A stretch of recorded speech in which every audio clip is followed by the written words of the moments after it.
"What the hell are you doing in a rich neighborhood, you little piece of trash?" Officer Reed growled each word, his hand squeezing Malik's face as if he wanted to crush the boy's dignity. Just because Malik petted a dog, he immediately barked, "Your mom is a SEAL liar. At best, your mom mops floors on base." But only a moment later, when Reed tore open the backpack and saw documents stamped with Navy SEAL insignia, the mocking smile on his face froze, because the woman walking toward him was not the cleaning type he had spat on. She was Jasmine, a real Navy SEAL, a real nightmare. If you were Malik, would you bow your head and let an abuser grind you down, or stand tall the way he did if you were Reed? Would you dare to face the hatred you planted yourself? Leave a comment. Whose side are you on? Hit subscribe now, because this story is only beginning, and it will leave you furious to the point of breathlessness. Late afternoon settled over Cedar Lane with a soft golden light tilted across the white porches, making everything look like it was covered in a thin layer of shallow calm. Malik stepped off the bus with his shoulders slightly slumped after a long day, his breath fading lightly into the evening air. The path toward his grandmother's house was familiar, yet strangely longer today. The sound of the bus drifted away, leaving only the steady rhythm of tired footsteps on a spotless sidewalk. Identical houses, straight white fences, and perfectly trimmed lawns always made Malik feel like he was walking through a world where his presence only made everything feel more out of place. He adjusted his backpack strap as the wind slid past, carrying the scent of damp grass and the chill of the coming dusk. He had barely walked a few dozen steps when a soft clatter came from the yard on his left, and a golden dog burst out. It ran straight to Malik, as if he were a long-lost friend, its tail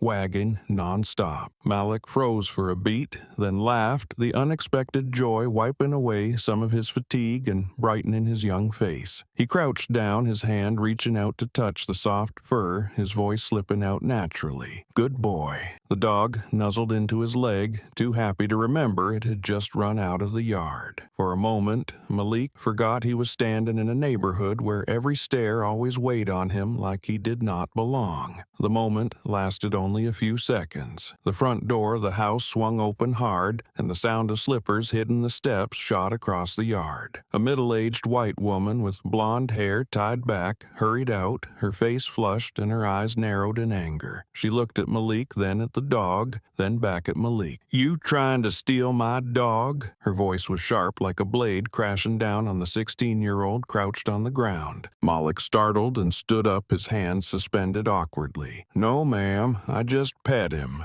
But she did not care, did not notice the confusion or the honesty in his eyes. Her judgment had already been made in a breath based not on his actions, but on the color of his skin. The woman stepped forward and yanked the dog toward her, her gaze locked on Malik with open contempt. The dog whimpered at the rough pull, but she did not react. Malik stepped back half a pace, his hands hanging loosely, his heart beating faster. He was used to looking like these, but never enough to stop them from hurting. A soft engine sound glided in from the end of the street. A police cruiser turned in its tires, brushing the curb before stopping beside them. The two officers inside had just finished a patrol loop and were about to head back to the main road when they caught sight of the woman yelling. The car door opened, and Reed, a tall man with a sharp-boned face and cold eyes, stepped out first. Turner, his partner, followed behind. Reed looked at Malik for less than a second, but it was enough for annoyance to rise in his expression, mixed with a familiar kind of bitterness. Again, he muttered just loud enough for Malik to hear. With a firm voice that allowed no explanation, Reed took a step toward him, his hand settling near his belt, close to the holster, as if the threatening habit had been carved into him. "Let me handle this. I know this type." The woman beside him nodded instantly, her anger sharpening now that she had found a perfect ally. Malik swallowed hard. He did not understand how everything had turned so fast. One minute, he had been petting a friendly dog. The next, the entire neighborhood seemed to aim accusing eyes at him. Turner moved around to the other side, blocking any exit, as if Malik intended to run or cause trouble. Everything happened too fast, too cold, and far too familiar to the stories his mother had told him about the injustice faced by people of color. Reed looked at Malik as if he had already judged him the moment he stepped out of the car. He did not ask what happened, did not see the innocence in Malik's action, did not care that the dog was still panting from being yanked. In his eyes, Malik was only someone to track, control, and maybe even punish. Malik tightened his grip on his backpack strap, his eyes caught between fear and the effort to stay calm. He had prepared himself for many situations, but he never imagined that a dog brushing against his legs could open the door to a storm. The evening wind still brushed across his face, but now it carried a cutting chill. He stood still with his back straight, holding on to the last piece of dignity that kept him from being swallowed by the venom circling him. Reed stepped closer until his breath hit Malik's face heavy and tainted with cigarettes. He did not care about right or wrong, only about having a reason to feed the prejudice buried deep in his mind. His presence alone stretched the air tight. Malik felt the invisible trap closing in. That was when he knew the confrontation was not simply about a misunderstanding over a dog. This was what his mother always warned him about. This was the harsh truth people like him faced every day. And at the moment, Reed narrowed his eyes as if confirming what he had already decided. Malik understood the conflict opening in front of him would not stop here. This was only the beginning. Reed stepped close enough that Malik could feel his quick breath and the trace of cigarette smoke in the air. The golden evening light fell across Reed's face, but did nothing to soften the hard look in his eyes as he scanned Malik from head to toe. The quiet street suddenly felt narrow as Reed advanced, his shadow stretching across the pavement and swallowing the space in front of Malik. Turner stood behind with his arms crossed, waiting for a signal, forming an invisible ring that made the teenager feel like he was standing in an interrogation rather than on an ordinary suburban sidewalk. Reed's voice dropped in a harsh tone, each word landing like an order. "Why are you wandering here, looking for a house to rob?" Malik held his breath and kept his voice steady. "I'm going to my grandmother's. She lives here." That simple answer made Reed's eyes tighten as if Malik had just insulted the entire neighborhood. He lifted his chin, his cold stare full of long-formed prejudice. Your grandmother lives here?" The contempt in his voice hit Malik like a slap, a familiar challenge he had faced far too many times. Reed examined him, looking from the slightly worn shoes to the backpack hanging off his shoulder, then glanced at the white houses around them as if comparing. Every contrast became his proof that Malik did not belong. Malik swallowed his eyes, holding the patience his mother taught him. Reed continued with even more mockery. "Sure, a black kid saying his grandma lives in a rich neighborhood. Who would believe that a few windows cracked open and shut quickly, as if the people inside wanted to stay uninvolved but still wanted to see?" Malik bit his lower lip. He knew Reed's type,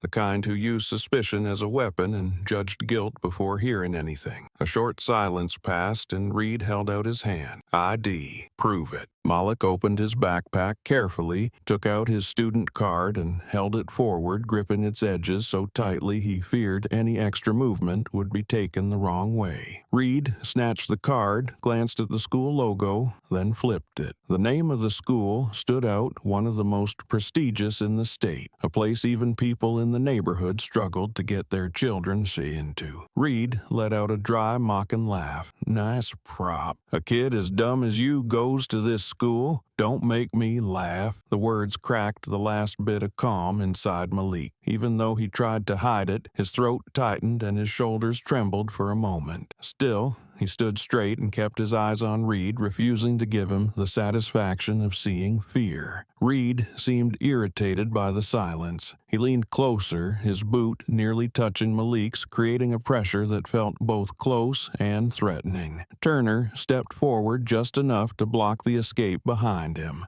Reed raised his phone and took a picture of Malik's student card with a cold mechanical motion. The shutter sound snapped through the quiet yard like a mark, sealing the fate about to overturn Malik's life. He checked the photo, the corner of his mouth lifting in a calculated half smile. "Maybe I will dig deeper into you, see what you are hiding." His voice dropped lower but sharper, a threat with no effort to disguise it. Malik felt a chill slide down his spine, a warning that everything was about to slip out of his control. Turner looked at Reed, waiting to see what he would do next, while the woman beside them stayed angry, as if ready to fuel the fire. Malik tightened his grip on his backpack strap and tried to stay composed, but unease slipped into every breath. He realized Reed was no longer looking at him like an officer handling a misunderstanding. It was the look of someone who had found a reason to unleash every resentment he had already stored. The street in front of him seemed to stretch longer, and the late sky grew heavier. He felt as if a whirlpool had opened beneath his feet, dragging him in, even though he had done nothing but stand in the wrong place at the wrong time. When Reed tucked his phone into his pocket, he did not take his eyes off Malik for even a second. "I will find out who you are, and trust me, you will not like what I find." He hit each word hard, then stepped back half a pace as if he had just finished setting a trap. Malik wanted to say something to explain more, but he knew Reed was no longer listening. People like him did not look for truth. They looked for dominance and the feeling of winning. A small car passed by its engine, humming lightly against the road, but no one cared. The world had shrunk into the image of a lone teenager facing two officers who were pushing him into a corner. The air felt frozen, even though the sun still hung above. Malik looked around, hoping someone would step out to confirm that he had done nothing wrong, but the windows that had briefly opened were now shut tight. The silence of the neighborhood stood like an invisible wall, indifferent and cold. And, in the moment, Reed let out a faint, mocking laugh, the phone in his hand catching the afternoon light. Malik knew one thing for certain from this second on: the trouble had truly begun. His instincts told him that what had happened so far was only the first step toward something larger and darker, waiting silently for its moment to erupt. The feeling made him stand still with his heart racing, his eyes locked forward, and even as Reed's every word struck deeper into his pride. He did not know what Reed planned next, but it was clear he was now a target, and with someone like Reed, that was never a good sign.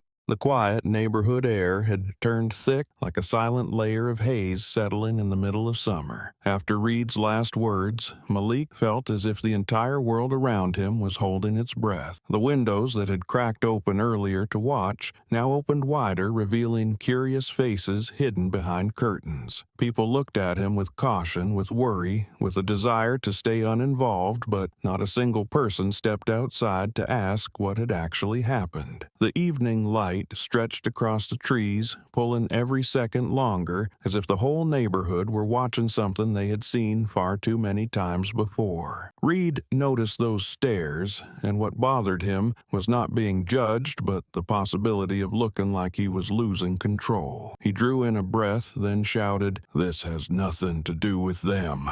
Get inside." His voice bounced off porches and glass, making a few people flinch. The shadows behind the curtains pulled back. The windows that had opened now shut faster than before, as if everyone wanted to know everything, but carry none of the responsibility. The soft clicks of closing windows were faint, yet each one tightened something inside Malik. The silence of the people around him always hurt the most. It felt like a reminder that he stood alone and would stay alone if things got worse. Meanwhile, Turner stepped farther back but kept enough distance to block any direction Malik could run. He did not plan to run yet. The way they stood in a triangle created an invisible weight that made it hard to breathe. Malik looked down at the pavement where darker marks from the cruiser's tires stained the concrete. He tried to take a deep breath, but it caught in his throat. A white, elderly man walked by with his dog at that moment. The dog tugged toward the grass, but the man kept his slow pace. When he saw Reed blocking Malik's path, he paused. His eyes moved from Reed to Turner, then stopped on Malik. He let out a heavy sigh, heavier than the evening wind. Again, nothing changes. The words slipped out like something he had said many times before. A cold wave ran down Malik's back. Those words confirmed what he had feared, but never admitted this was not the first time something like this had happened here. It had happened over and over, and people simply watched, then went on with their lives. Reed glanced at the old man and narrowed his eyes. He hated being watched when he was trying to assert authority. "Keep moving, Sir Police Matter." The old man did not answer. He only shook his head and walked away, his figure tired and alone. But that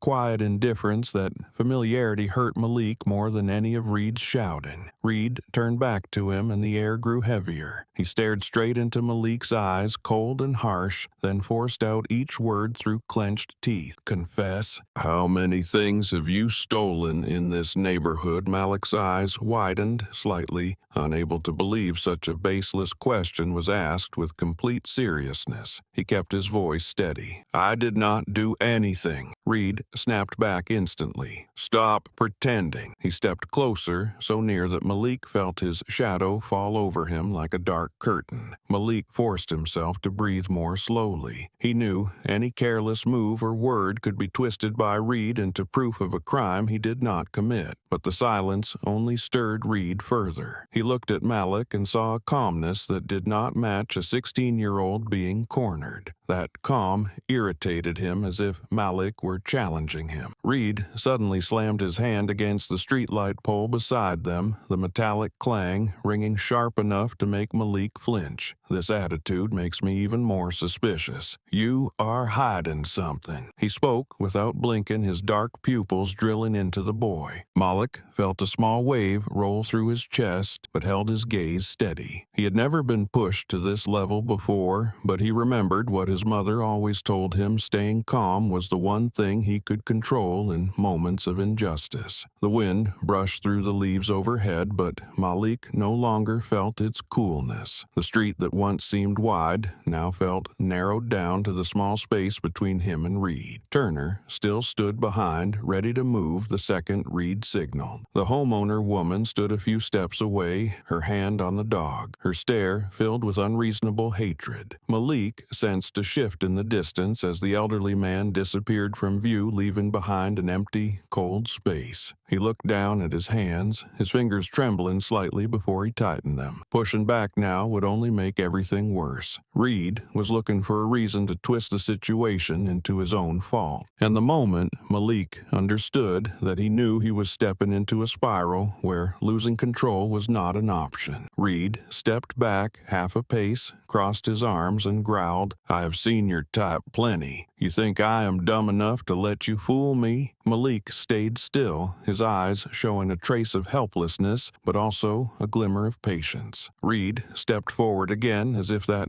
calmness annoyed him twice as much. He hit the pole once more, the sound echoing through the empty neighborhood so loudly that anyone behind closed doors could hear it. Yet no one came out, no door opened, no one dared intervene. Malik stood in that tightening circle, feeling both fear and something else, something telling him that even scared, he could not let fear lead him. He stood still, waiting, knowing Reed was far from finished. And his instinct was right, because the look in Reed's eyes now was no longer just suspicion. It had shifted into a plan to dig deeper, something dangerous slowly forming behind the shouting that started it all. The tension between Malik and the two officers had not eased when the evening sun stretched the house's shadows across the street. Reed was still tapping the streetlight pole with impatience when from the end of the block a mother and her daughter walked slowly toward them. The little girl held her mother's hand, the other arm wrapped around an art class test sheet that still carried the smell of watercolor. They had only planned to take a short walk before dinner, never expecting to walk into a scene of injustice justice unfolding right in front of them. The girl halted when she saw Malik standing between the officers. Her round eyes behind thin glasses widened, recognizing a familiar face under the golden light. She tugged her mother's hand, whispered softly, her voice trembling enough to float through the air. "Mom, that is Malik. He's really smart, but he gets bullied all the time." The mother looked in the direction her daughter pointed, recognizing that the teenager, Reed, was crowding so closely that the tension was visible across his shoulders. Surprise flickered in her eyes, then worry. Malik saw them. His glance toward the mother and daughter carried no spoken plea and no panic typical of a child cornered by authority. Instead, it held a desperate honesty wrapped in dignity. His eyes said only one thing: see clearly. See what is happening. Not to save him, but to confirm he had done nothing wrong. In that brief moment, the look froze the girl in place, and the mother sensed immediately that something was deeply wrong. She placed a hand on her daughter's shoulder and nudged her gently toward their house. She did not rush forward to intervene, knowing that stepping between two officers could make everything worse, but she also could not bear to walk away. She leaned down and whispered, her voice calm but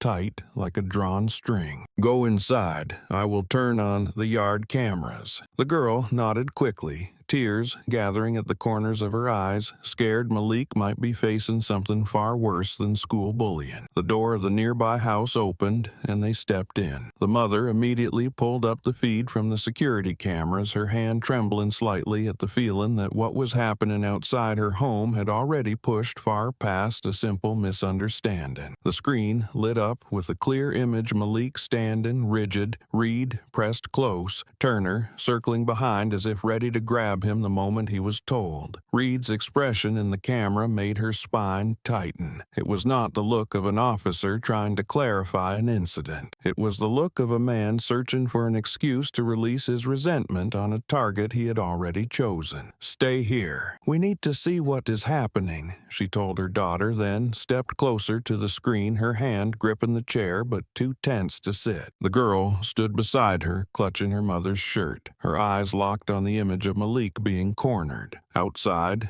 Reed stepped another half pace toward Malik. On the camera, the upper half of his body appeared magnified in sharp detail. The evening light hit his cheek, shaping his jawline into something colder, as if someone had cast the shadow on purpose to make him look more threatening. He said something, his lips moving fast and hard, clear enough that even through the screen the mother could tell his words were far from decent. Turner stood a few steps back, his hands behind him, alert and ready, as if waiting for Reed to nod so he could rush in and restrain Malik. The mother felt her throat tighten. She saw the tension in every small movement Malik made, from the way he gripped his backpack strap to the unsteady rhythm of his breathing. She understood one thing clearly: if Reed pushed further and Turner followed, that boy would have no way to defend himself or escape. The camera shifted again to Reed's face. In that moment came a small but chilling gesture. He tilted his head, narrowed his eyes, then moved toward Malik in a way that suggested he was seconds from putting a hand on him to create a reason to escalate everything. Fear rose in the mother's chest like a pressure she could not swallow. She exhaled sharply, the sound breaking out like an instinctive warning. "Something is wrong.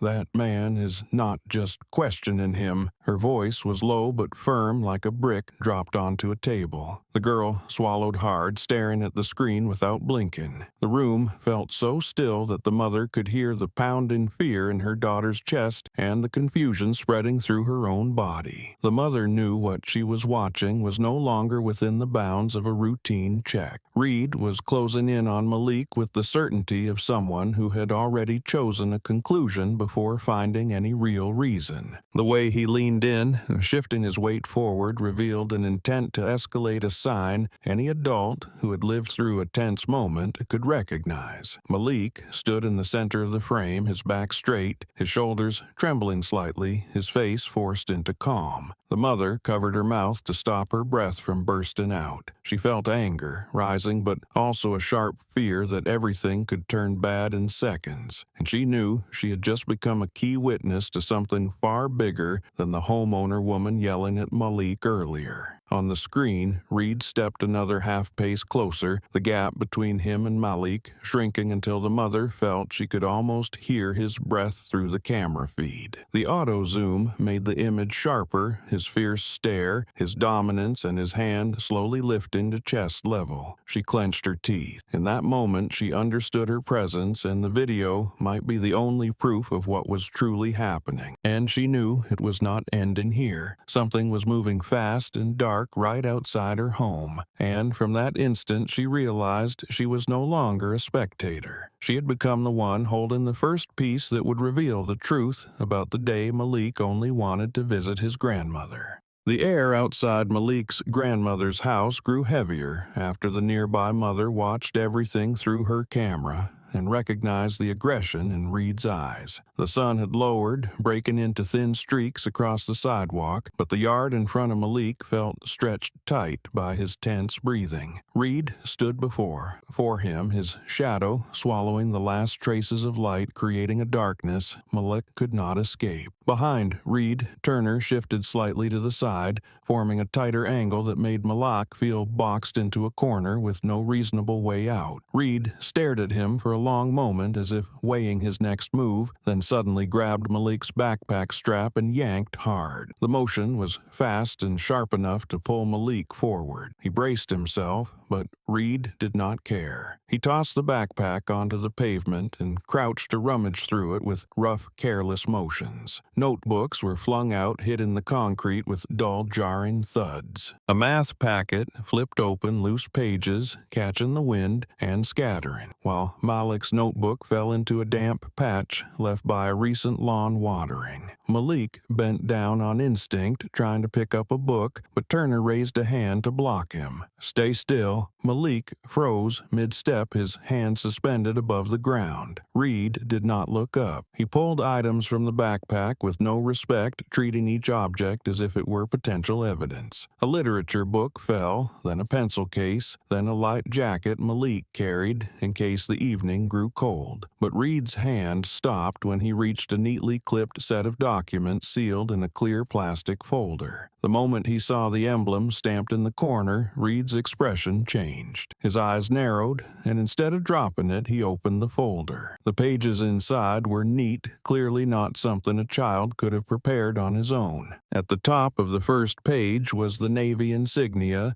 along with text related to a routine health re-evaluation. Reed frowned, scanning the lines quickly, as if trying to understand what had just surfaced from Malik's bag. He lifted his head and stared at Malik as though he had just found a reason to double his suspicion. "What is this?" His voice dropped rough and dark with a kind of shocked hostility. "Where did you steal this?" The words hit like an invisible slap. Malik blinked, drew a breath, ready to answer, but Reed stepped closer before he could speak. Suddenly, Reed grabbed Malik's chin, squeezing hard to force his face upward. His rough fingers pressed against Malik's jaw until it ached. Malik tried to stay calm, though his breath quickened under Reed's grip. Their faces were so close that Malik could see the creases near Reed's eyes. "Talk," Reed growled. "Where did you get this? Who gave it to you?" Each word came out sharp with anger and suspicion. Turner stood nearby, watching a flicker of unease crossing his eyes for a moment, but he said nothing. Malik was held too tightly to turn his head toward anyone else. He understood that if he pulled away or tried to free himself, Reed would use the movement as justification to restrain him. So Malik kept his body straight, steadying himself to speak when Reed allowed it. He swallowed, his throat tightening because Reed's hand still gripped his chin. A few tense seconds passed, then Malik forced out the sentence he knew would become the turning point of this confrontation. "My mom's. I am carrying it for her." Reed's expression froze for a beat. His hand loosened slightly, not enough to release him, but enough for Malik to breathe. The tiny shift carved out an odd silence, the kind where someone close enough could almost hear the air splitting between two bodies locked in a standoff. Turner raised an eyebrow, watching Reed surprised because Reed rarely hesitated at anything a kid said. Reed still held the documents, glancing over the contents again. His eyes moved quickly, clearly trying to match what he had heard with what he was reading. A brief, very slight confusion flickered across his face, as if Malik's answer did not fit the narrative he had already written. Malik noticed, and for a moment fear stepped back to make room for a different kind of worry. Reed had not paused because he believed him, but because he had found something that did not align with his assumptions. Reed released his chin and stepped back half a pace, though his eyes did not leave Malik. "Your mom." The words hit the ground heavy. "Doing work connected to the seals." His voice sounded like he was trying to figure out which part of that sentence felt wrong. Malik kept breathing evenly and said nothing more, knowing any added detail could become ammunition for Reed. Reed shot a quick glance at Turner, then looked again at the folder. Uncertainty flickered briefly in his eyes, as if he had opened a door to something he was not authorized to touch. Malik saw it in the way Reed pressed his lips together, the way his brows tightened, and in the silence that stretched longer than it should have. The moment was short, but enough for Malik to understand something in Reed's mind had shifted, even if only slightly. And when Reed's fingers loosened for a second, Malik felt a new kind of tension settle in an even Reed had not figured out how to handle. The evening breeze brushed Malik's face, pulling him back into the present. Reed stood in front of him, the documents still rigid in his hand, but his eyes no longer held the total certainty they had minutes earlier. For the first time since Reed had stepped out of the cruiser, Malik saw something that looked like doubt faint but real. Malik understood he had touched a part of the story Reed had not expected. He felt no relief, no victory. He knew Reed's hesitation meant what came next would be even more complicated. And in that moment he saw clearly that everything was shifting toward a direction Reed could not fully control anymore, whether he wanted to or not.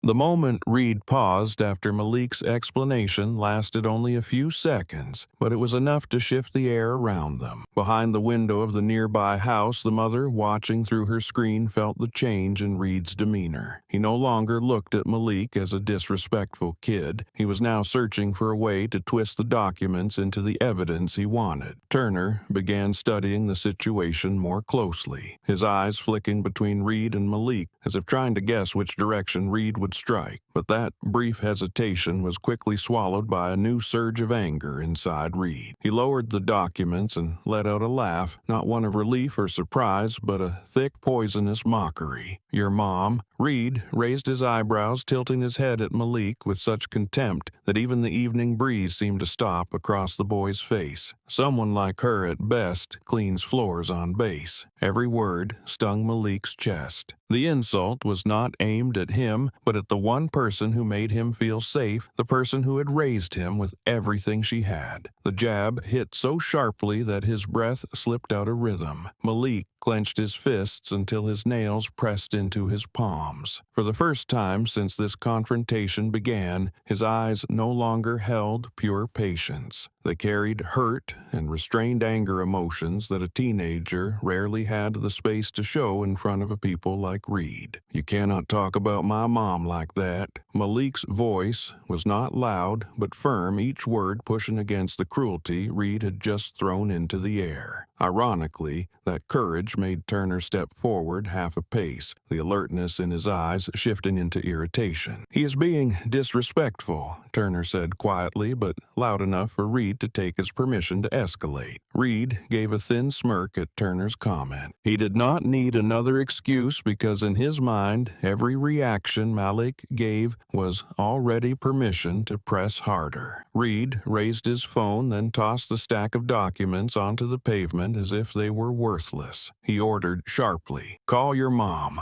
right now." Malik opened his backpack, his hands shaken slightly as he searched for his phone. He knew that whether he reached her or not, Reed would not believe him, but he had to try. He pulled the phone out and pressed the power button with fingers trembling from tension and the sting of the insult still burning on his skin. The screen lit for a second, then went black the moment he tried to dial. The phone had shut down completely. Malik stared at the dark screen, his palms growing cold. His breath caught as he realized this would only make everything worse. Reed stepped even closer, close enough that Malik could feel every breath hit in his face. Reed's eyes flashed with the twisted satisfaction when he saw that Malik's phone was dead. Perfect. Trying to lie again. He nudged Malik's shoulder as if it were some cruel joke. Or are you so scared you forgot how to turn it on? Malik held the dead phone tightly in his hand. His eyes dropped for a brief moment,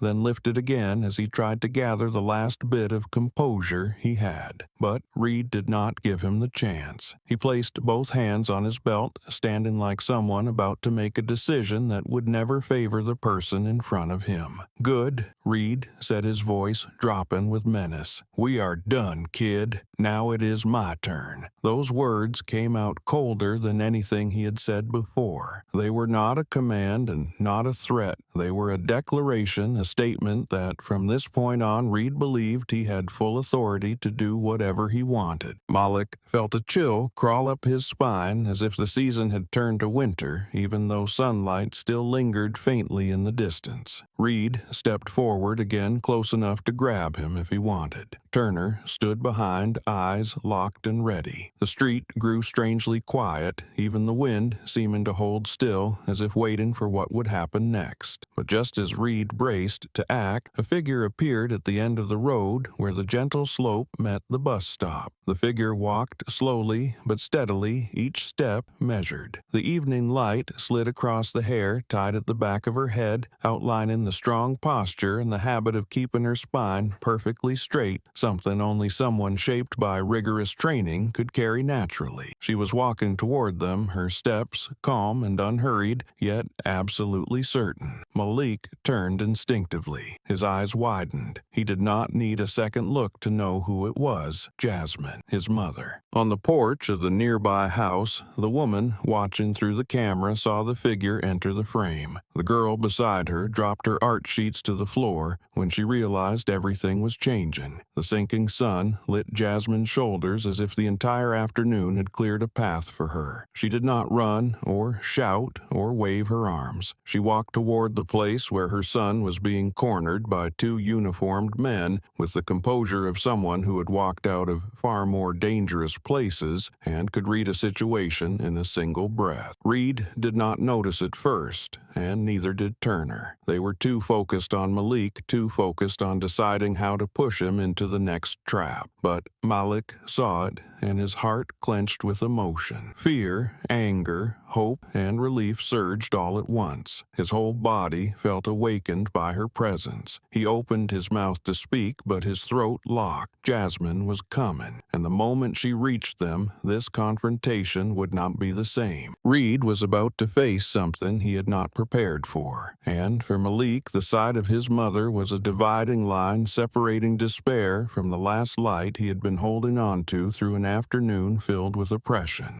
The moment Reed saw Jasmine's silhouette from afar was still not enough for him to realize what was coming. He was too absorbed in his anger and the rush of power spreading through him like poison. The Navy-stamped papers lay at his feet, their edges fluttering in the wind, but he no longer bothered to look at them. All he cared about was Malik, the thin defiance in the boy's eyes, and the words he had spoken to convince himself that this teenager was a problem that needed to be shut down. Reed yanked the handcuffs from his belt, the metallic clatter tightening Malik's chest. He handed them to Turner and gave the order as if everything had been predetermined. "Bring him to the station. I will see who his mom really is." His voice was ice cold, as if Malik were not a 16-year-old kid, but an obstacle he wanted removed. Turner nodded without question, his large hand clamping onto Malik's arm and pulling him hard toward the cruiser. The force made Malik stumble, nearly losing balance, but he steadied himself knowing a fall could be twisted into resisting. Malik let himself be pulled, his legs heavy as stone, but his posture held straight. He glanced around, hoping someone would step outside, say something, even a faint objection. But the window stayed shut, as if every resident believed the thin pane of glass could protect them from the responsibility of speaking up. No one watched longer than a heartbeat. No one wanted to side with the black kid being dragged away unfairly. The silence pressed on Malik like a dense fog filled with fear and indifference. He forced his breathing to stay even, refusing to let his body shake in front of the two men who were ready to twist any sign of weakness into justification. His mother's words echoed in his head. If cornered, stay sharp, stay steady, because fear is the thing that gets you pushed deeper into danger. Malik did exactly that, even though a storm was roaring inside him. Meanwhile, at the other end of the neighborhood, Jasmine was moving faster along the sidewalk, each step heavy with the dread that had tightened her chest for the past 10 minutes. She had stood at the bus stop, scanning every parked car, hoping to see her son step out from behind a tree or patch of grass. But the stop was empty, only a few dry leaves rolling across the ground. Jasmine checked her watch again, her heart pounding so hard she could hear it in her ears. She called Malik for the 5th time and got the same dead signal from his battery. The realization sent a sharp current down her spine. She started running, no longer carrying the calm of a mother looking for a late child. Each stride cut through the air, her arms pushing forward as if clearing a path. Her breath was fast, but her pace stayed steady. She scanned everything, each stretch of road, each yard, each house. Every place she searched that did not show Malik made her heartbeat jump out of rhythm. She reached the curve in the road when a loud shout echoed from the row of red brick houses. The voice was unmistakable, a harsh, rasped command soaked in harassment. Jasmine froze for half a second, then sprinted faster toward the sound. It took only a few steps for the scene to come into view. Turner was dragging Malik toward the cruiser parked in front of someone's yard. Reed stood before them, the stack of documents still at his feet, his eyes full of hostility as if waiting for the moment to finish what he believed was proper procedure. Malik was being pulled along his shoulders,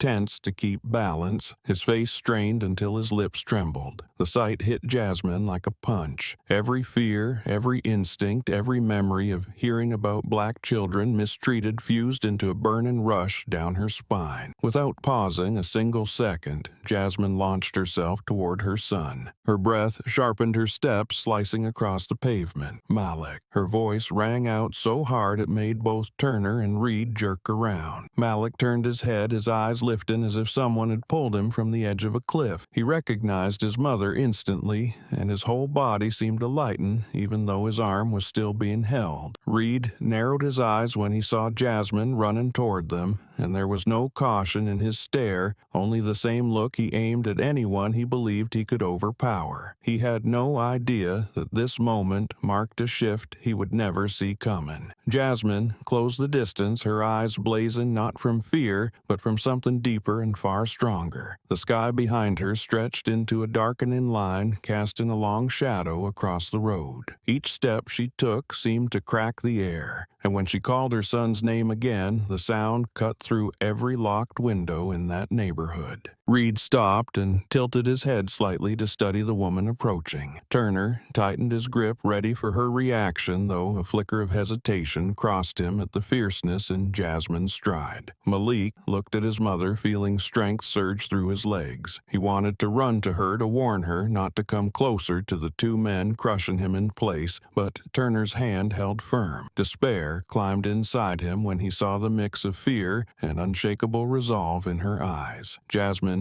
reached them, breathing hard, but with eyes that did not waver. In that instant, the late afternoon chill seemed to fall away. Reed did not yet understand that her arrival was the beginning of a storm far bigger than anything he imagined. Standing before the two officers, Jasmine clenched her fists, her gaze locked on the man holding her son. Something was about to explode. Jasmine stopped when only a few steps separated her from the officers. Her breath from the long sprint steadied, but her eyes were sharp like a blade just drawn. Malik stood in front of Turner, his arm held tight, his shoulders tense as he hovered between wanting to break free and knowing he could not risk a wrong move. His whole body leaned slightly toward his mother as if her presence alone pulled him out of the darkness pressing on him. Jasmine no longer saw the evening sky or the silent houses around them. Every bit of her focus locked onto the two men restraining her son. She stepped forward and her voice cut through the air filled with anger and authority. "What are you doing to my son?" Reed turned, lifting his chin as if to prove he still held control. His eyes slid over Jasmine once before curling into a mocking half-smile. Another black monkey. He eyed her clothing, his stare tightening with disdain. "Wearing fake SEAL gear, too." The words came out soft, almost casual, but the venom inside them cracked the air. Turner stayed behind, silent, but his eyes followed Jasmine with a mixture of doubt and caution, sensing she was not someone Reed could bully easily. Jasmine stood tall, her back firm like steel. Her eyes did not leave Reed for a second. In those deep pupils was something seasoned, forged through brutal training, now burning with a cold intensity Reed had not yet realized he was about to face. "This is my uniform." Her voice was not loud, but it dropped with weight like a stone cutting through still water and sending ripples through every inch of space around them. Her words made Reed blink. The smirk on his face froze at the corner of his mouth, caught between two conflicting reactions. He looked again, this time with a hint of caution, though he tried to drag himself back into his usual aggression. "Oh, so you are the type who wears fake gear confidently," Reed said, but the tone in his voice wavered. Jasmine did not answer with words. She stepped forward. That single movement was enough to make Reed shift back half a step, even though he tried to disguise it as a change in stance. From the nearby house, a loud door slam broke the tension. The little girl, who had run inside earlier, burst out holding a phone, her face pale with fear but her legs carrying her straight to Jasmine and Malik. Her breath was uneven, her eyes wide. "Ma'am, I have video. I recorded everything." Her voice rang clear, each word cracking through the charged air. The moment Reed pulled Malik the shouting, the way he searched the backpack, all of it had been captured by the trembling hands of a child afraid the truth would disappear if she did not hold on to it. Reed's expression shifted the moment he heard the word video. Turner also turned toward the phone in the girl's hand. In that split second, Reed lunged forward to snatch the device. But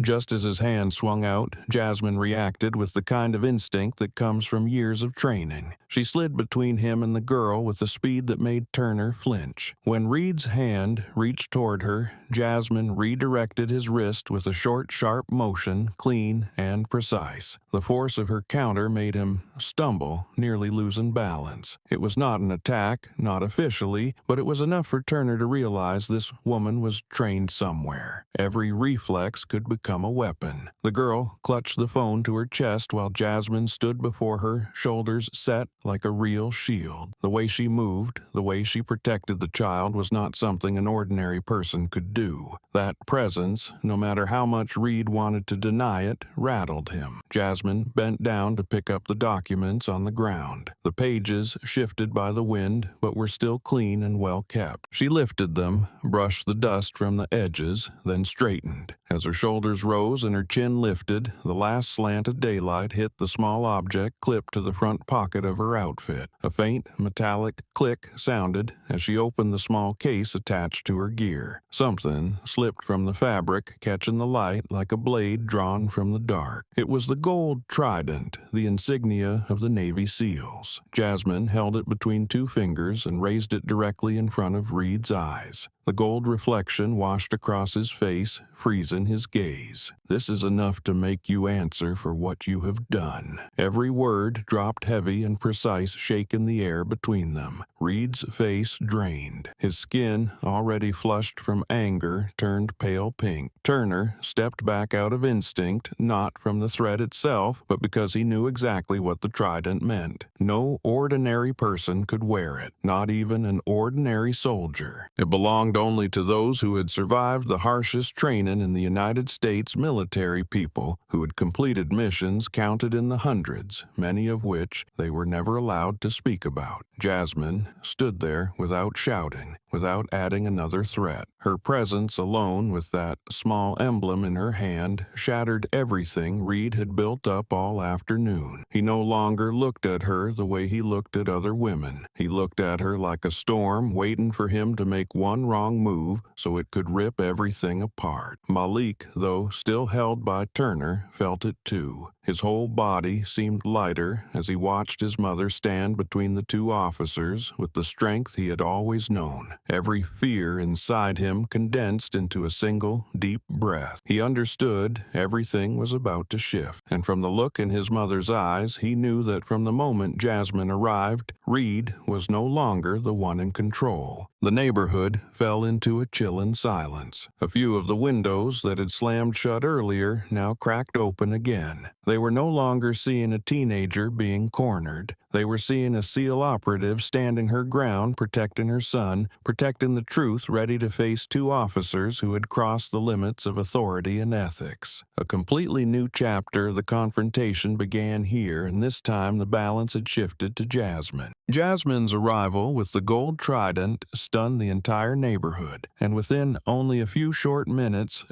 everything split into two stark sides. On one side stood the woman with steel in her eyes, holding the SEAL insignia as she stepped forward to protect her son from misuse of authority. On the other stood Reed, who moments earlier had been prowling with aggression, now pale under the dimming golden light. Turner stepped back as well, the firmness he had shown cracking like shattered glass. But one person had witnessed everything from the start, trembling not out of fear, but out of an instinctive duty she never expected to carry on her shoulders: Lydia. Lydia clutched her phone tightly, her chest heaving from running. When she had handed the video to Jasmine, that mother had stepped in front of her, shielding her from Reed's grab. The moment struck Lydia with the realization that the truth needed to be shown before it was too late. While the adults squared off in suffocating tension, she stepped back, opened her social media app, and selected the Cedar Lane community group the residents used for local news. Her hands shook so much the screen blurred, but she still managed to hit upload. Within seconds, the notifications began to explode, hearts, comments, and shares popping up non-stop. Lydia pressed herself against the wall, watching the numbers climb rapidly. Her breathing was sharp, her pulse pounding with fear and the weight of what she had just done. In the video, Reed's voice was crystal clear, every syllable dripping with cruelty, and the footage showed him grabbing Malik's face, tearing through the backpack, yelling and calling Jasmine vile names in front of her son. No captions were needed. The video spoke for itself. Comments flooded in faster than she could scroll. How does a cop like this exist? The boy did nothing wrong. Protect that mother fire. Read immediately. This is blatant racism.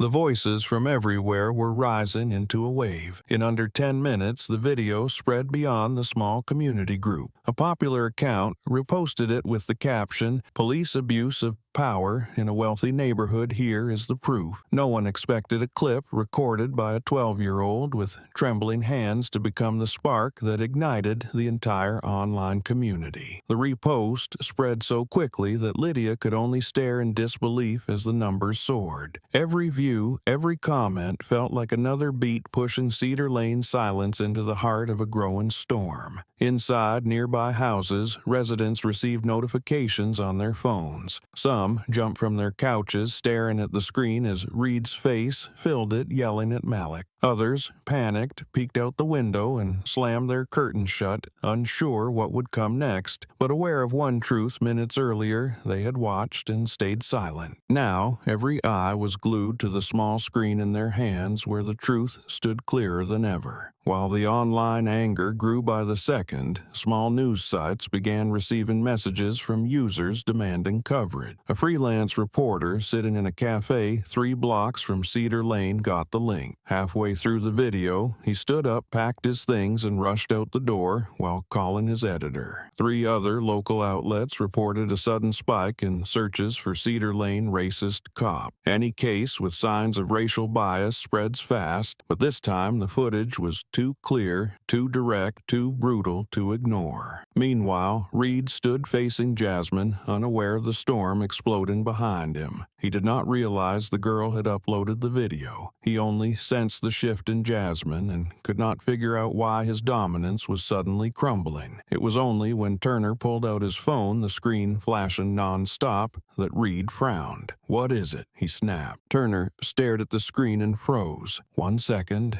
2 seconds. By the third, his face drained. "There is a video," he whispered, as if refusing to believe it. "Someone uploaded it." Reed snatched the phone from him. His own face filled the first frame. His own voice rang out clearly, "Another black monkey." His own hand grabs Malik's face. His own actions ripping through the backpack, barking orders and taunting. Reed's eyes widened. He looked at Jasmine and saw she was not surprised. His face drained as if something had sucked the blood out of him. He glanced around, stumbling mentally, unable to understand how the video had spread so fast. He stepped toward Lydia, but Jasmine moved fully into his path, her stare sharp enough to make Turner retreat again. Reed looked at her, at the phone, then at her son. He searched for an excuse, but every word he had spoken and every move he had made were now preserved in the video being shared by hundreds, viewed by thousands, and reported to the local police department by dozens. Reed swallowed something bitter. For the first time all afternoon he felt what Malik had been feeling since the moment Reed stepped out of the cruiser. A fear born not from someone's authority but from the truth being exposed. He wanted to deny, threaten, shift blame, but none of it mattered anymore. Not when the entire community was replaying his words, examining every second. And, as he stood frozen, the glow from the phone lit his face, a harsh reflection exposing the man who had abused his power minutes earlier and was now scrambling for a way out. The clip did not stop. The outrage did not stop. And, once the anger spread beyond Cedar Lane, Reed understood that escaping what he had caused would be nearly impossible. The neighborhood held its breath, but outside those phone screens, thousands of people had begun speaking up, and this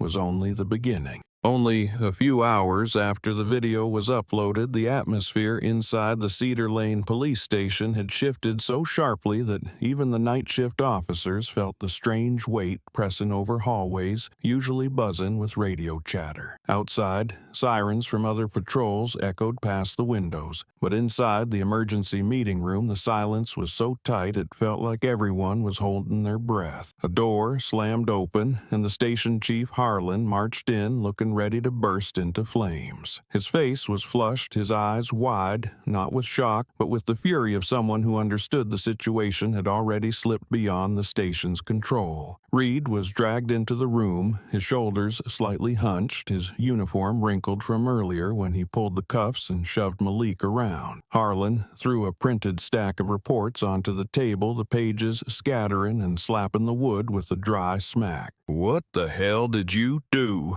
Reed?" His voice cracked through the room like a hit against the ceiling. Reed avoided his gaze, his fists clenched, trying to look calm even as his chest rose and fell too quickly. He knew he was sitting in the center of the storm. Harlan did not wait for an answer. He slammed his hand on the table again. "Do you have any idea that video has already reached state news outlets? Do you know the public is flooding our hotline demanding your immediate suspension?" He glared at Reed as if staring at an uncovered explosive. That boy did not attack you, did not resist you, and you yelled at him, insulted him, dug through his backpack, then grabbed his face like you were about to snap his neck. It is all on camera. All of it. Reed swallowed, trying to act wronged. I followed the procedure. The kid acted suspicious. I was only. But Harlan raised a finger to cut him off. Stop talking. The only suspicious thing in that video is you. No one in the room defended Reed. No one dared to. The other officers had already received the link from family, friends, and even residents in the Cedar Lane community group. No one wanted their name tied to a scandal spreading like wildfire. They avoided Reed's eyes, pretended to read papers, or stared out the window doing anything to avoid being seen as standing beside him. They were present, but none were on his side. A young officer near the door stepped back when Reed turned toward him as if afraid that even eye contact might make him look complicit. Turner arrived a few minutes late and stayed against the wall, his expression tired but clearly detached from Reed ever since Jasmine appeared. No one said it aloud, but everyone understood one thing. This case could not be buried like the others before it. Harlan took a deep breath, tried to lower his voice, and failed. The video has spread across the entire city. State media is calling. And do you know what the worst part is? He pushed a chair aside and stepped closer to Reed. At least 3 news outlets are asking about that woman. Who is she? Why does she have a SEAL insignia? And why is a SEAL connected to a wrongful detainment incident in Cedar Lane? The last question hit like a blade, and for the first time that meat and real fear flashed across Reed's face. Reed exhaled hard, trying to steady himself. She must be wearing fake gear. There is no way. Harlan laughed, but it was a laugh with zero softness. Did you try looking up Navy SEALs? Their files are sealed. You think anyone can just have that insignia? You think an ordinary person makes? Turner stepped back like that. Who do you think you just crossed, Reed? He stressed every word, sweat gathering at Reed's temples. No one answered. Reed looked at Turner for help, but Turner only shook his head, eyes on the floor. Harlan continued. We have orders from above. Reed is to be suspended pending internal investigation. He lifted the official notice before Reed could object. Effective immediately. Chairs shifted. A pen clattered against the table. Small sounds echoed loudly in the suffocating room.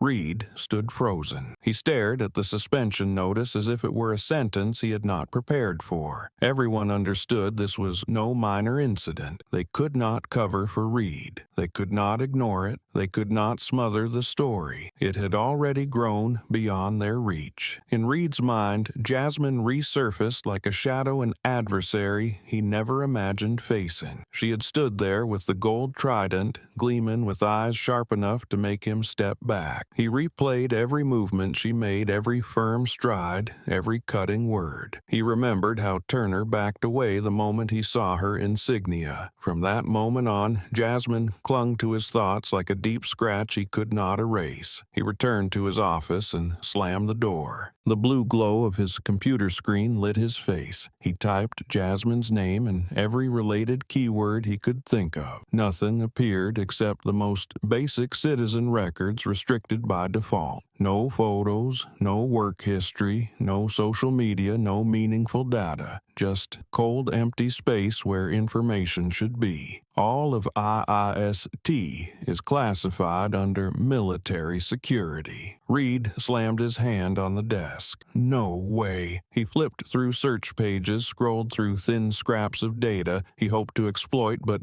everything led to the same dead end. Jasmine did not exist online. She was a void, and that void left Reed with one question twisting painfully inside him. Who exactly had he insulted and abused minutes before? He tried to recall the image of the trident. He had seen it before in training materials and mandatory lessons about the military. It was the insignia of the most elite unit in the United States Navy. Those who wore it had endured trials the average person could not imagine. Their files were sealed, protected, respected. Reed felt a cold spread across his back as he understood that Jasmine was not someone he could threaten, and certainly not someone he could overpower with authority. Outside in the hallway, co-workers Those passing by avoided even glancing into his office. Everyone knew Reed was in there sitting on a shaky chair with a storm waiting ahead. Some whispered he should have been suspended long ago. Others simply shook their heads knowing the video was still spreading, and by tomorrow the story would likely reach far beyond Cedar Lane. In the meeting room, Harlan looked through Reed's misconduct file. As he turned each page, his eyes grew heavier. "It is time to end this," he muttered, voice rough, not out of pity, but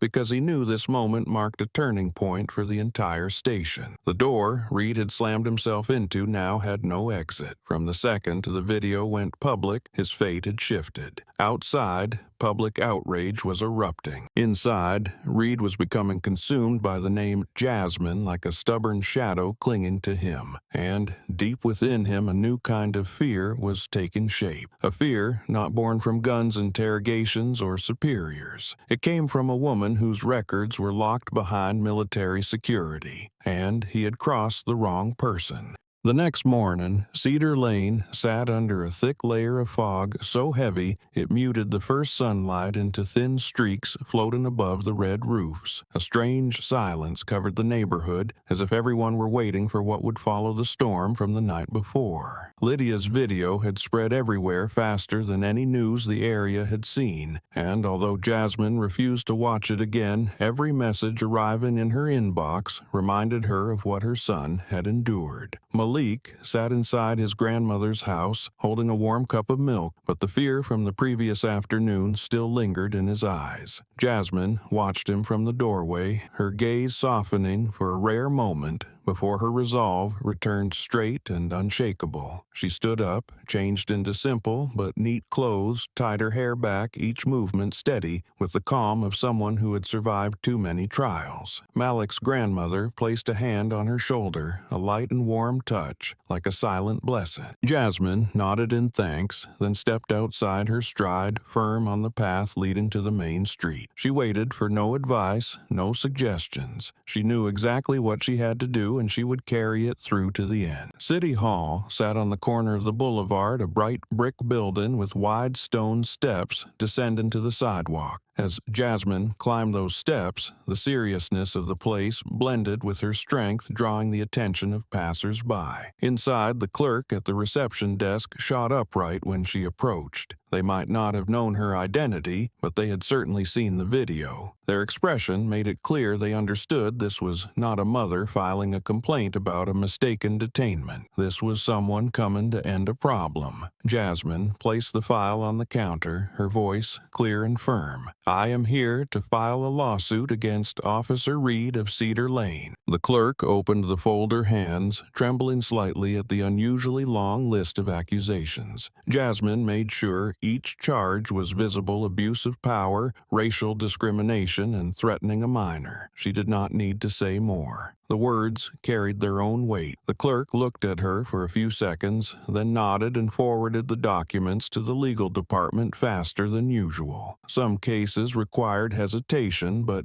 this one did not. The video had already spoken. A few hours later, as Jasmine stepped out of City Hall, her phone began vibrating non-stop. On the other end was the district attorney, his voice urgent but steady. "We need to meet you as soon as possible. Your son's case is serious and requires thorough preparation." Jasmine paused in the middle of the plaza, the wind tugging lightly at her shirt, giving her a strange sensation that a legal doorway was opening before her. What surprised her was not that they called because of her name, but because of the severity of the footage. This was no longer a case of misconduct. It was clear proof of a crime committed right in front of a camera. The meeting took place in their office that afternoon. 3 members of the legal team sat around the table, all having watched the video and read the summary statement. A middle-aged man spoke first. "Ms. Jasmine, we want to take this case because it is the kind of file that cannot be ignored. Not because of media pressure, but because of the blatant abuse of power shown in the video. Your son has the right to be protected, and we will make sure you do not fight this alone." Jasmine listened to every word, nodding as the tension she had held inside slowly eased. thanks to the presence of people willing to stand with her. Once the file moved to the next phase, the most unexpected development did not come from social media or the press, but from the residents of Cedar Lane themselves. The next morning, City Hall began receiving requests from locals wanting to add statements. The elderly man who had walked his dog yesterday arrived first. He stood at the counter, voice low but firm. "I have seen Officer Reed do this before. Every time it is the same." Then, the homeowner with the outdoor camera came forward submitting footage extracted from their own system as supplemental evidence. A few students from Malik's school called the attorney's office, each sharing part of the story about how Malik had been bullied and often looked at with suspicion because of his skin color. Testimony from many sources formed pieces of a larger truth. Reed had not crossed the line for the first time. By the end of the day, the file had grown several dozen pages thicker, and from the regional attorney's office, a copy of the video was sent directly to the district attorney where serious cases were processed at a higher level. The staff member who received the recording looked at Jasmine with rare respect. "We will move this into criminal review," he said, and Jasmine nodded, feeling a cold line travel down her spine, not from fear, but from the clarity of marking a target during a mission, knowing that every step forward must be exact. The moment the video reached the DA's office marked a shift in the nature of the case. An internal investigation was no longer enough. A reprimand was no longer enough. Now, Reed faced the possibility of being prosecuted as an offender, not shielded as a uniformed officer. And Jasmine knew that the first step she had taken that morning up the City Hall steps had opened a new path. A difficult one, long and demanding, but the only one capable of protecting her son and every child like Malik. When Jasmine left the DA's office, the last light of day settled over the street like a thin sheet of gold. She paused, looking at her own hands. The hands that had held the trident yesterday had steadied her son when he was frightened and were now carrying a case far larger than she had first imagined. Jasmine took a deep breath, letting the evening wind brush past her. There would be long days ahead, criticism articles twisting the story however they wished, but what mattered most was that her steps were already in motion. For the first time since the incident, Jasmine felt something like relief brush past her. Not because Reed would be punished, but because Malik would know his mother stood up, that he was not alone when facing injustice. She kept walking, her posture straight against the orange sky, carrying a steadiness that would not break. Every step she took echoed the promise she made the moment she saw her son pulled by the wrist under that fading daylight. She would not retreat, not when the truth was this clear, not when the world had finally seen what Malik endured. There was no space left for hesitation, only purpose. The road ahead would not be gentle. She knew that. There would be paperwork hearings, reporters, and people eager to distort the narrative for their own comfort. But none of that mattered compared to the safety and dignity of her child. Malik was worth every battle. And beyond her son, Jasmine carried the weight of every child who could not speak, every family who had been silenced by fear or exhaustion. What she fought for now stretched far beyond Cedar Lane, far beyond one afternoon of abuse caught on camera. It was something wider, deeper, necessary. As she moved forward, the last light of dusk followed her footsteps. Jasmine did not look back. The fight for her son and for justice itself had officially begun.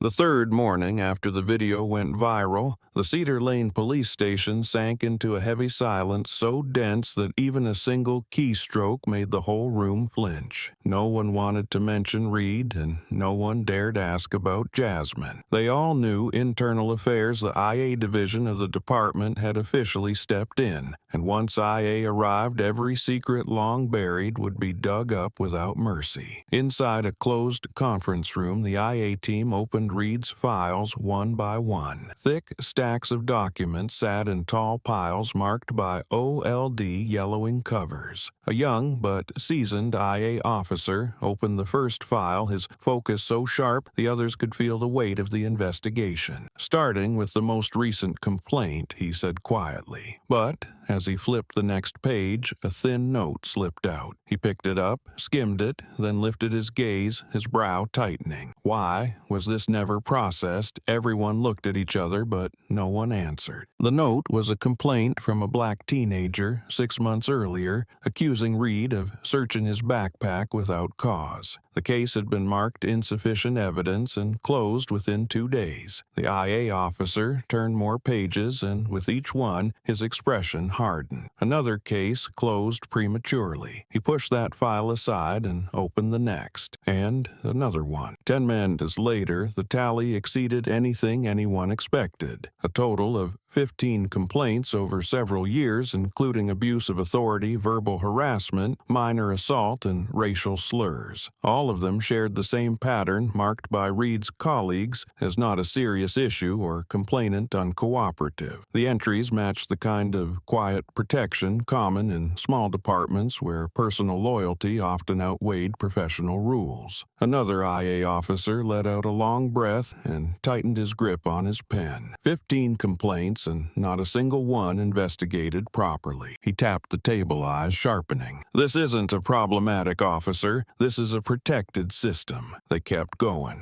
When they reached the 9th file, the entire room paused. Inside was a handwritten witness statement detailing Reed assaulting a homeless man during a patrol behind the Maple supermarket. That man had no family and had moved away, so the case was never followed. The file had been removed from the main system before IA could access it. One officer ran his thumb along the file's clip. "Someone pulled this out before it reached us," he said. "Probably one of Reed's colleagues." No one disagreed. Everyone knew Reed had friends in Cedar Lane, men who drank beer with him, worked overnight shifts with him, and guarded the same secrets only teammates would keep. The biggest shock lay in the 12th file. It held no complaint forms, only reports about body cam malfunction. During 3 separate shifts, months apart, the department's recording system logged technical error or memory failure on Reed's camera. All 3 incidents matched 3 in-person complaints: a woman who said he blocked her car on the way home, a delivery driver who said Reed demanded excessive paperwork, and a young man forced to open his trunk at a spot that was not a checkpoint. None of the incidents had video evidence because the body cam footage was lost at the exact moment it was needed, and now IA sat there staring at a coincidence too perfect to ignore. 3 wiped videos, 3 missing complaints, all on one officer's shifts. An IA officer wrote, "If it's a system error, why does it only happen to him?" The room fell silent. The evidence lined up neatly, almost telling its own story through sheer, undeniable logic. While IA continued digging, whispers leaked out from the internal meeting and spread across the station. Some muttered that Reed had old baggage that had been buried. Others mentioned they had heard about the homeless man years ago. A few realized the 3 body cam failures matched Reed's shifts, but admitted they were afraid to speak up at the time. Every quiet voice added to a small stream, and that stream drew the attention of reporters. By afternoon, a local news site received an anonymous email titled, "Reed's issues do not end with the video." A journalist opened it and read each line. The email listed past complaints, and one sender even attached photos of files secretly snapped inside the station. When the first article went live under the headline, "Cedar Lane Officer Accused of Racism Tied to Multiple Past Incidents," the outrage sparked by Lydia's video turned into a full blaze. Readers shared it, searched for more, dug deeper, and reposted everything they found. By the time the 2nd, 3rd, and 4th articles appeared that same day, Reed knew the situation had spiraled far beyond his grasp. This was no longer about Malik, no longer about Jasmine's trident. The old stains he thought were buried were being pulled into the light one by one, as if the entire system were unraveling itself simply because this time a camera had caught everything. That night, Reed sat in a dark room lit only by his computer screen. The home page showed an image of him gripping Malik's jaw beneath it, hundreds of comments, questions, accusations, and stories from others who had faced similar treatment. Reed scrolled, eyes flickering between anger and fear. He slammed the desk. It's all that girl's fault, that girl with the damn phone. But the moment he said it, Jasmine's image flashed in his mind standing in front of Lydia, cold-eyed, forcing him to step back. Jasmine. Her name pierced every layer of Reed's defenses like a needle. And no matter how much he wanted to deny it, he knew the truth. Lydia did not create this storm. The person shaking the entire system was Jasmine, the woman who stepped between two officers who held up a gold insignia and who told him he would pay for what he had done. IA was digging through files. Reporters were tearing apart old incidents. The public was furious, and everything traced back to the moment Jasmine stood tall and looked him straight in the eye. An expanded investigation was underway. Reed's stains were being peeled back layer by layer, and for the first time in many years, Cedar Lane was no longer silent. A truth had been forced into the light, and the long shadow Reed once cast was no longer big enough to cover the injustice he had created.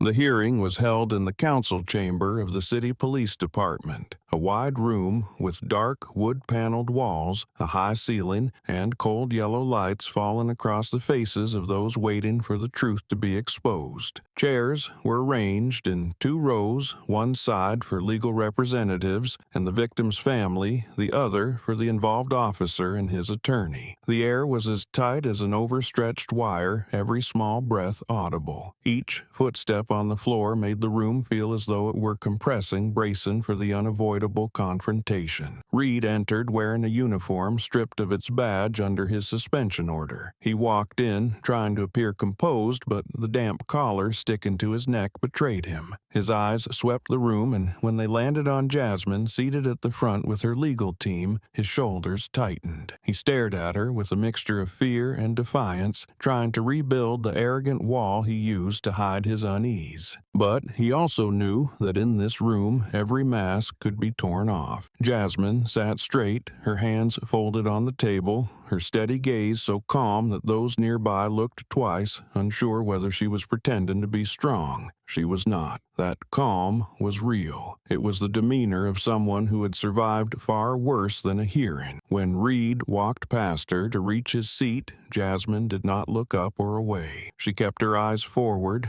and her stillness made Reed feel as if his steps weighed more, as though he were dragging stone. The presiding officer began reciting the necessary procedural statements. When Reed's name was formally announced, all whispers died. Reed stood trying to keep his posture firm, though his shoulders trembled slightly. His attorney behind him signaled for cooperation, and though Reed nodded caution, flickered across his face. No one knew how long his hardened exterior would last, as the truth was about to be displayed openly. We are convening this hearing to review the acts of excessive force and discriminatory behavior by Officer Reed during his patrol in Cedar Lane, the presiding officer said. First, we will hear the testimony of the victim's guardian and direct witness, Jasmine Carter. Her name shifted the air as if a breeze swept overhead. Jasmine rose and walked to the podium with the composed stride of someone fully prepared. Under the lights, her face drew every gaze to a woman carrying both strength and dignity. She looked directly at the council seats, her voice low, clear, and precise. Officer Reed put his hand on my son's face. He treated us like animals. It was not a sneer, not a shout. It was truth delivered with force so sharp that those in the back rows went silent. He insulted our skin. He used his authority to threaten a child, and he did all of it with pleasure. Reed shifted as if he wanted to react, but Jasmine continued before he could speak. I'm not here to talk about feelings. I'm here for my son and for the other children who will be next if someone like him is not exposed. A brief silence filled the room. The council recorded each word, and the district attorney nodded slightly as if confirming that her testimony was the strongest evidence they had heard in a hearing. Reed stood at the presiding officer's request. He adjusted his collar, though his hands trembled. I was just doing my job, he said, forcing his voice low but unable to hide the defensiveness. The kid acted suspiciously, refused to cooperate, and gave unclear explanations. I had the right to question and search. It was all a misunderstanding. A few people exhaled in irritation. Reed's attorney placed a hand on the table trying to steady him, but the more Reed spoke, the more his excuses crumbled. The video does not show the whole situation.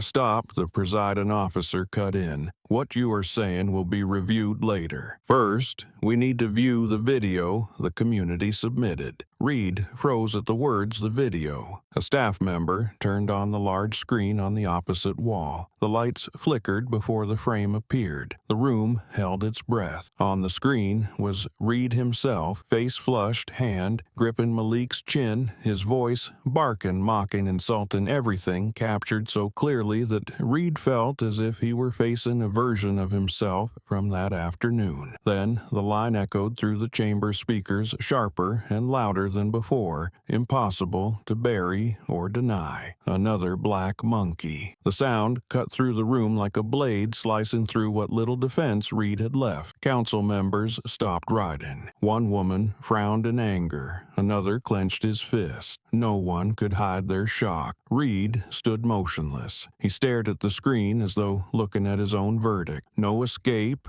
no excuses, no, I was doing my job, no, the video was edited. The footage was too clear to refute. His face showed arrogance, contempt, and aggression so raw that he recoiled from himself. Jasmine remained still, eyes fixed on the screen, but there was no satisfaction in her gaze. Something deeper, heavier, sadder lived there. She knew that without the video, this hearing would look different. Without proof, her words would be dismissed as emotional, and her son would be labeled a threat. Thousands like Malik would remain silent. When the screen went dark, the room fell into a long silence. Reed sank into his chair, eyes empty. Everything inside him seemed to collapse. Jasmine returned to her seat, her shoulders still straight, though her breathing grew heavier, as if the last few moments had drained something from her. The council members exchanged glances. A hearing that should have taken hours now needed only a few minutes of video to expose the entire truth. Jasmine was steady. Reed was unraveling, and the facts stood there clear as the lights overhead. The hearing was not over, but its outcome had been sealed the moment that line played. Another black monkey. A sentence that turned itself into the strongest evidence against the man who spoke it. From that moment on, Reed no longer stood as an officer defending his professional honor. He stood as someone condemned by his own words.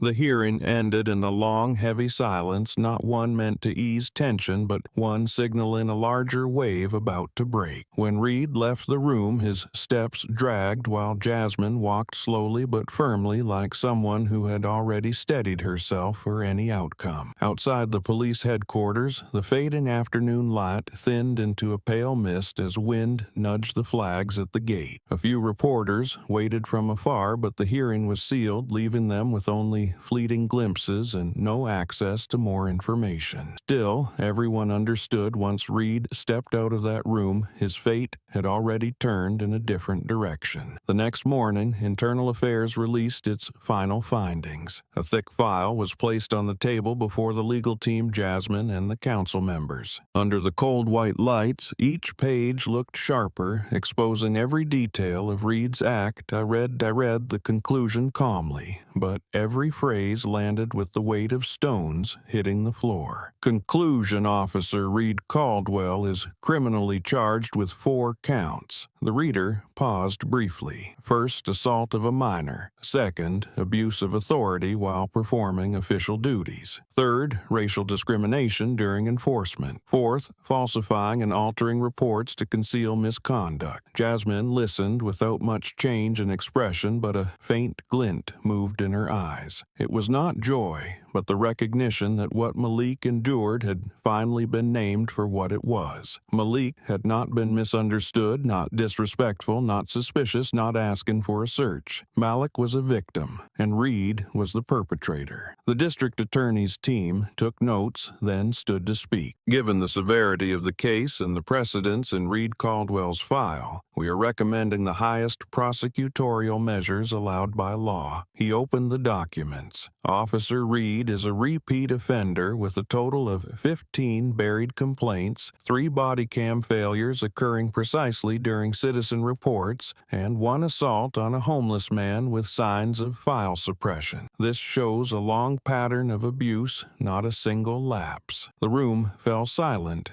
as everyone looked at the stacks of files. Each outdated report, each ignored accusation, each vague note now stood as evidence merging into a clear picture. Reed was not a victim of media pressure. Reed was the product of a system that once shielded him, and now that system was withdrawn its protection. When the district attorney sat down, all eyes turned to Jasmine. The chair asked Ms. Jasmine, representing the victim's family, "Do you have any statement before the file proceeds?" Jasmine rose slowly. She did not look at Reed or at the council panel. She looked straight at the clerk and spoke with a low, steady voice. "I want him barred from the profession permanently." There was no hatred in the words, only responsibility. "A man who treated my son like someone whose face could be grabbed, whose dignity could be insulted, whose wrists could be cuffed for no reason, should not have the authority to lay hands on anyone again." She paused, tilting her head slightly. "I'm not asking for anything beyond justice, but justice cannot be partial." Reed sat across from her, with his hands clenched so tightly the knuckles blanched. Jasmine's words hit like nails. He wanted to protest, to stand up, to blame the system, to insist the video did not show everything, to claim he was not a racist. But when he tried to speak, nothing came out. He knew no one in the room believed him anymore. And more than that, he knew Jasmine was right. Someone like him should not wear that uniform for even one more day. The chair acknowledged Jasmine's request and closed the file. The request from the victim's family will be included in the recommendation submitted to the court. He tapped the gavel lightly to seal the most pivotal step. The case will be sent to federal court for prosecution. The room seemed to tremble when that sentence landed. Federal court. No longer a small county issue,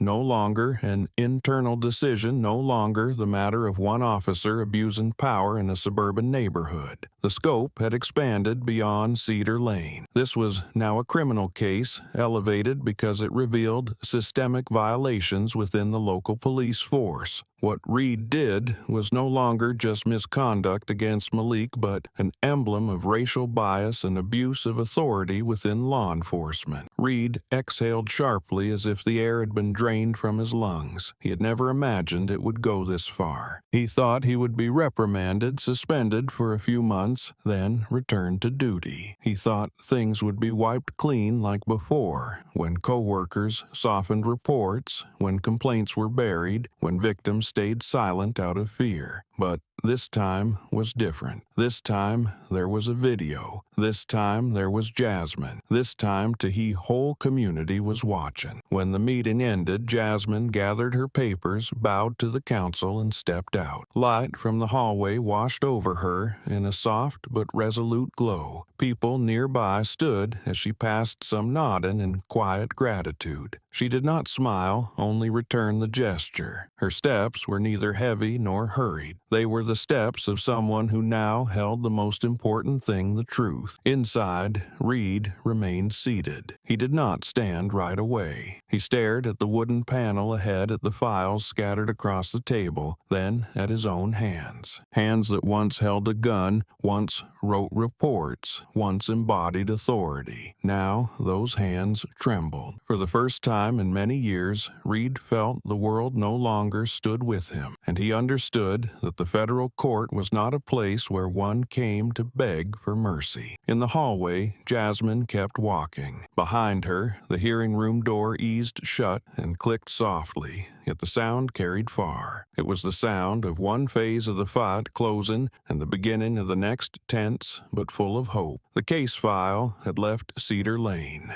Justice was no longer in the hands of those who once hid the truth. The battle now belonged to the federal court, and Jasmine walked on, never looking back, because she knew she had done the right thing. And for Malik, for her son's future, she would see this through to the end. On the day the federal trial opened, the courthouse grounds were packed even though it was only early afternoon. Metal barricades lined the front, to manage the crowd, reporters clustered with cameras aimed at the main entrance, and an electronic board displayed the time while the wind brushed past signs calling for justice for Malik and an end to abuse of power. Jasmine walked between the barricades with her familiar calm, and Malik walked beside her, his fingers gripping the edge of her shirt. For the first time in his life, he was entering a place where his words would decide the future of someone who had once scared him to the point of breathlessness. But he was beside his mother, and that steadied him. Inside the courtroom, the high ceiling and dark walls carried an air of solemn weight. The public seats slowly filled. Jasmine sat in the front row, eyes fixed on the witness stand. She did not look toward Reed, seated with his defense attorney, but Malik saw him. Reed kept his head down, his face ashen from lack of sleep. He no longer had his smirk or the arrogance he had worn before. Every time the prosecutor turned a thick stack of paperwork, his hand twitched. Soft murmurs swept through the room as people watched him fidget like a man searching for something to hold on to. The judge struck the gavel and called the court to order. Malik was summoned first. He walked toward the stand, each small step firm. When he reached it, his hands trembled slightly, but he hid them under the ledge. He inhaled deeply, then met the judge's eyes. His eyes were young but clear, carrying a strength even Jasmine had not expected. The judge spoke gently, as if aware that the boy before him had endured something far heavier than his age should allow. "Please, tell us what happened that day," the judge said. Malik swallowed, then spoke. His voice was neither loud nor soft, but steady enough for everyone to hear. "I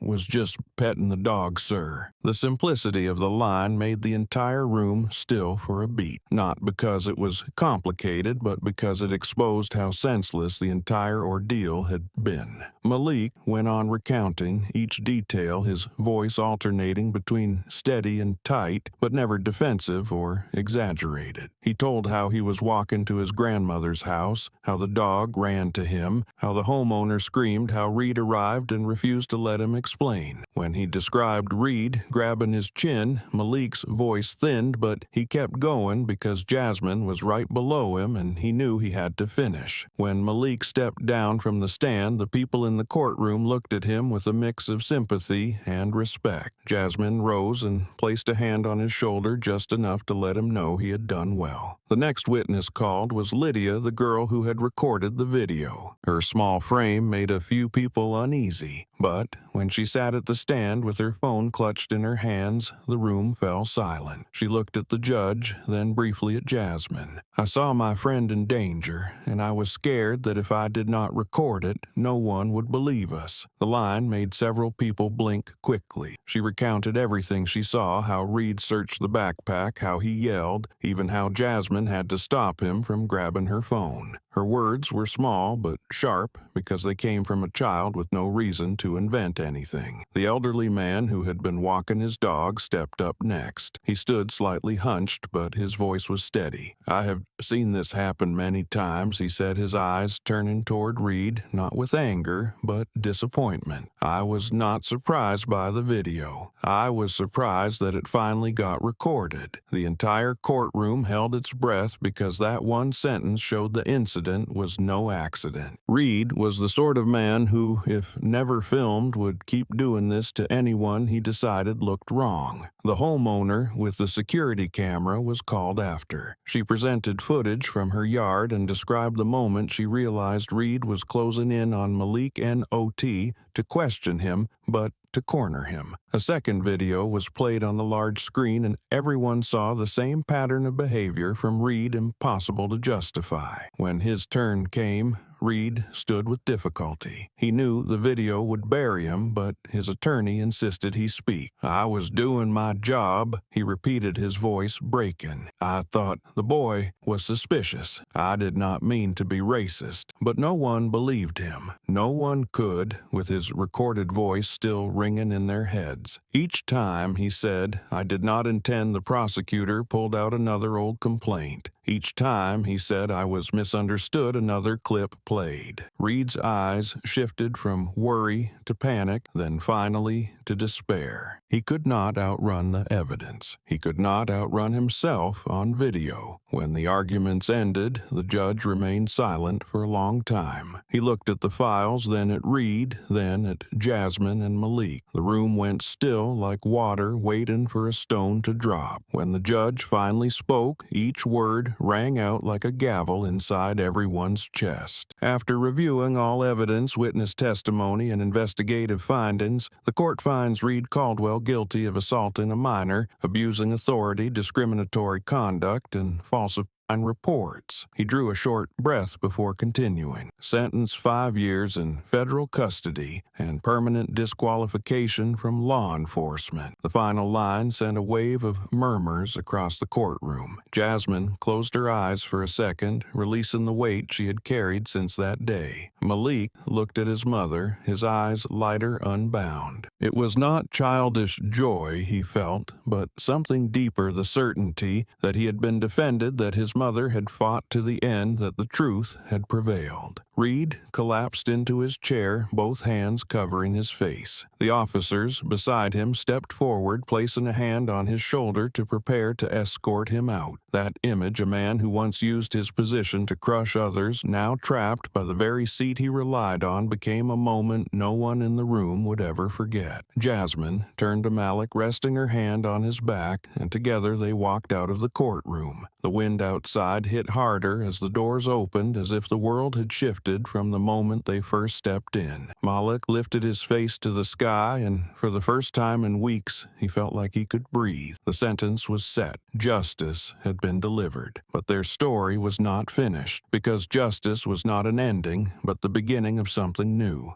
In the days after the trial, Cedar Lane was no longer the Cedar Lane it used to be. The atmosphere in the neighborhood seemed to split open a new seam, one where everyone was forced to look at themselves, to reconsider the way they had once looked at Malik, at Jasmine, at the quiet black families living behind white fences. For Malik, the change appeared the very first morning he returned to school. His shoes stepped onto a hallway still wet with early dew, the sound soft, but his heart heavy as if he carried every shadow from the afternoon Reed stopped him. Fragments of that day clung to him whenever he heard a siren or a raised voice in the hall. He still jerked reflexively, still tightened his grip on his backpack and narrow corridors, still glanced down at his hands each morning, remembering Reed's hand on his face and the pinch of fear in his chest. But when Malik opened the classroom door, the silence of his classmates made him pause. Before, many of the looks directed at him carried suspicion or the detached indifference of children who never understood what difference meant. But today the looks were different. Not pity, but silent respect. A few former classmates nodded to him. Others pulled out chairs and one handed him the math notebook he had missed. Malik said nothing. He only bowed slightly in thanks and sat down, resting his hand on the desk as if to confirm he was truly sitting in this new calm. Even with lingering fear, Malik knew one thing clearly. He was no longer the boy who was bullied or dismissed. He was someone who stood in court, someone who dared to speak the truth, and now the whole school saw him differently, not because of the video, but because of his courage. Jasmine felt the neighborhood shift even sooner than her son. For years, she walked past white fences with a quiet posture, not to avoid trouble, but because she understood this neighborhood was not used to people like her. After the incident, everything flipped. The neighbor, who used to offer only a quick greeting, now stopped longer to check in. An elderly woman who once looked at her with suspicion now brought over a tray of pastries, saying softly that "Your boy is very brave." The woman next door, who had avoided Jasmine's gaze in the yard, now invited her to the community meeting. The respect that surfaced was not because Jasmine was a Navy SEAL, but because they had seen her defend her son without stepping back, even when facing an entire system. Many neighbors changed visibly once they learned Jasmine had served in one of the most elite units in America. But what truly earned their respect was not the title. It was the way she stood before Reed that day, steady, without yelling, without chaos, protecting what was right with the weight of truth. People who once assumed she was just another black woman living with her son and elderly mother now realized how long they had been wrong. But Jasmine did not care about the respect meant for her alone. She cared about only one thing, that Malik could walk through his grandmother's door in peace each day. Cedar Lane changed slowly but surely. People no longer avoided the gaze of Malik's family when walking by. They no longer shut their windows when something happened on the street. Many homes turned on their cameras and watched not to pry, but to make sure injustice would never unfold before them again. The owner of the nearby drink shop even placed a small sign at the door. "We do not tolerate abuse of power." Those small actions spread like soft waves rolling toward the shore. On Saturday evening, the board at the community center announced a meeting on social justice and police conduct. A week earlier, if such a meeting had been held, perhaps only a handful would have come out of curiosity. But now, rows of chairs were lined up and every seat was filled. Malik and Jasmine walked in, and people stood automatically to offer them seats. Malik was slightly confused, and Jasmine gave a brief nod of thanks before sitting in the front row. The meeting opened with remarks from a community member. "After what happened with Reed, we cannot say Cedar Lane is blameless." His voice did not rise, but it landed heavy like a stone placed before each person. We were silent. We saw and looked away. We let a child stand alone before two people with more power than he had. Malik lowered his head. Those words cut deeper than applause because they were the truth, and they echoed what he had felt when Reed squeezed his face. The mother who opened her camera that day stood to speak. "I used to think things like that had nothing to do with me." Her voice trembled slightly. "But if I had not checked my camera, had not watched again, had not told my daughter to record, then everything might have been rewritten into a different story." Her words pulled the room into a quiet wait, and many avoided eye contact out of shame. Jasmine stood. She faced the room, her eyes calm rather than accusing. "Justice does not come from one person. It comes from a community willing to look clearly." Her voice was soft but carried a reminder not directed at anyone alone. "That day I came to protect my son. Justice happened because many people stood up. The daughter of the woman here, the man walking his dog,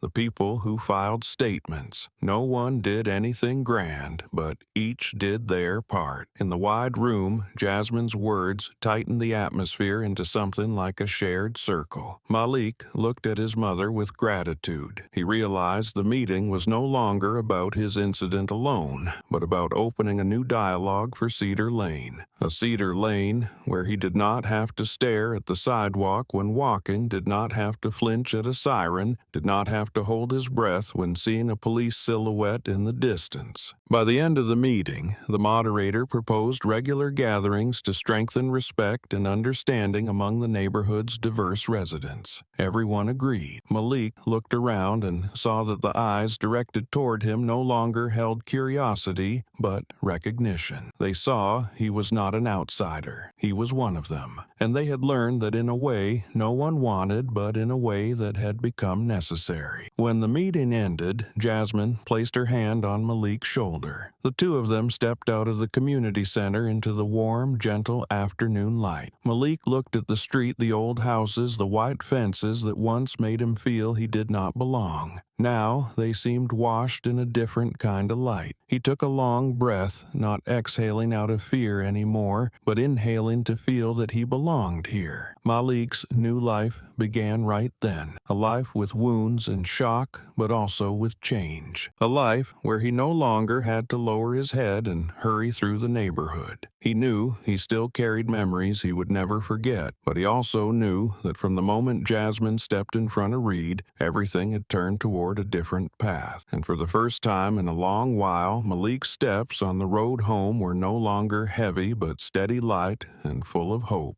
The federal prison where Reed was taken lay deep in the outskirts behind tall coils of razor wire and bare concrete walls. On his first day stepping into the compound, the metal gate clanged shut behind him with a thick crushing sound that seemed to twist straight into his chest. It was no longer the sound he knew when standing outside that gate as a police officer. Today, that does not mean protection, but confinement. Walking down the corridor, Reed still tried to keep a cold face and a challenging glare, like a man who refused to admit weakness. But that aggression lasted only at the first doorway. In prison, no one cared who he had been, no one feared his stare, and no one bowed to a man stripped of all authority. Reed entered the cell block with his shoulders forced straight, but his eyes already flickered as if searching for something to hold on to. The first day was a chain of cold stares and a few quiet snickers, sounds soft enough to avoid the guard's attention but sharp enough to cut into Reed's ears. He passed through the cafeteria, and in that brief moment he understood that his old hostility meant nothing here. No one respected a disgraced officer convicted of abuse. The tables were full, yet the seat near him stayed empty, not from fear, but from contempt. Reed sat alone at a corner, the metal tray cold in front of him, his hand stiffening when he heard someone whisper behind him, "That's the cop." Another voice answered, "Yeah, that type ain't tough anymore." Reed picked up his spoon, but his hand trembled. He pretended not to hear yet, every word hooked into him like barbs. Whether he wanted to or not, he felt himself sinking to the bottom with no way to climb back using the habits he once relied on. The following days dragged on with heavy sameness. Reed, one of the men who barked orders and corrected others, now became the one sitting quietly in corners avoiding conflict. He clung to old habits, a cold face, few words, a direct stare. But no one cared. Without a uniform, without a badge, without the crackle of a radio, he had no authority to stand on. Whenever he spoke, no one listened. When he stayed silent, they treated him like a shadow. That disregard wore Reed down piece by piece. The aggression that once served as his armor was stripped away, exposing a raw, fragile layer he had never faced. Then, one afternoon in the exercise yard, Reed saw two men walking toward him. They did not raise their voices or smirk, but their eyes said everything. One of them was the homeless man Reed had slammed against a wall behind the Maple supermarket months earlier. That man stood in front of Reed, his eyes no longer trembling the way they had on the day he was struck. Behind him stood a second man, someone Reed had once threatened during a roadside stop, the man whose collar Reed had grabbed as he barked warnings only because the man had dared ask a question. Reed stepped back half a pace, feeling his heart slam against his ribs. The homeless man looked at him for a moment, his eyes no longer afraid, no longer angry the way Reed once assumed. He spoke softly, but each word felt like a cold nail driven into Reed's ear. "Now, you know the feeling, don't you?" Reed did not answer. Not because he was scared, but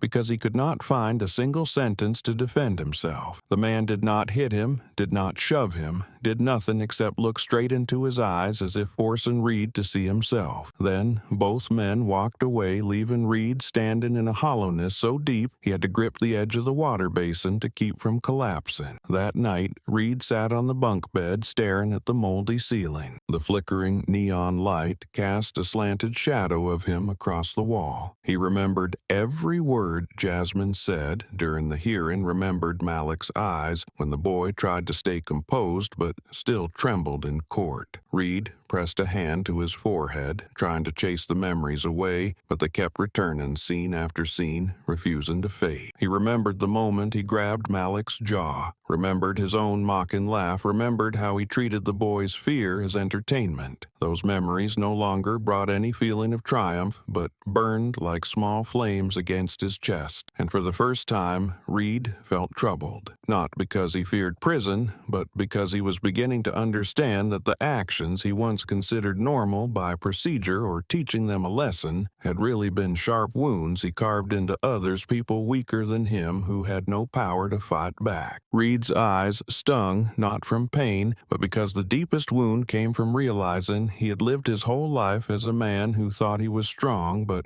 was truly narrow-minded. And the worst part was that he had once been proud of it. In the days that followed, Reed slowly abandoned the habit of holding himself stiff. He no longer postured in front of inmates, no longer snapped at guards, no longer tried to prove himself tough. He began stepping back, observing, staying quiet, and thinking more. When he washed his prison uniform, he remembered each time he had ordered a homeless man to pick up trash to learn discipline. When he folded his blanket, he remembered forcing others to stand in lines. When he listened to people talk, he realized he had never truly listened to anyone. In that cramped space, Reed suddenly faced himself in a way he had never allowed before. With no one left to blame, Reed was forced to look back at the path he had walked. It did not turn him into a good man overnight, but it made him quieter, more reflective, and for the first time he felt genuine regret. Prison did not change Reed overnight, but it stripped away every outer layer he carried and exposed the person underneath, a person lost, confident in all the wrong ways, and someone who had never learned how to be decent. And as Reed sat in the cell staring at the cold light of a fading day, he knew that any change, if it ever came, would have to start from within him. Not because someone demanded it, not because he hoped to regain honor, but because for the first time Reed understood that he had done something deeply wrong, and for the first time in his life he no longer blamed anyone but himself. On the day Reed was released, the prison gate opened with a cold, hollow sound, the metallic echo stretching out like a farewell stripped of warmth. The sky was pale, the sun barely lifting above the rows of razor wire, but not enough to chase away the chill in the air. Reed stood at the edge of the gate, holding a small bag that carried his old prison uniform, the confiscated identification card, and a few belongings he was allowed to take. No one waited for him, not a single person. No phone call offering to pick him up, no welcome, the way he had seen when other inmates were met by family outside. Reed heard only the wind sweeping across the open yard and the crunch of gravel beneath his shoes. He stepped out of the new shoes stiff as if no one had ever worn them. His breaths came in uneven waves as though each step was tethered to some invisible weight. Reed had thought that once he left prison he would feel lighter, as if relieved of a burden. But what greeted him was no freedom. It was a vast emptiness. He walked a long stretch, searching for the nearest bus stop. Each passerby glanced at him once and quickly looked away. They did not know who he was, but Reed felt as if they knew everything. A few days later, Reed began looking for work. He sat in the corner of a small cafe, opening the battered laptop the prison had returned to him. He sent out dozens of applications, from warehouse worker to supermarket security to delivery driver, but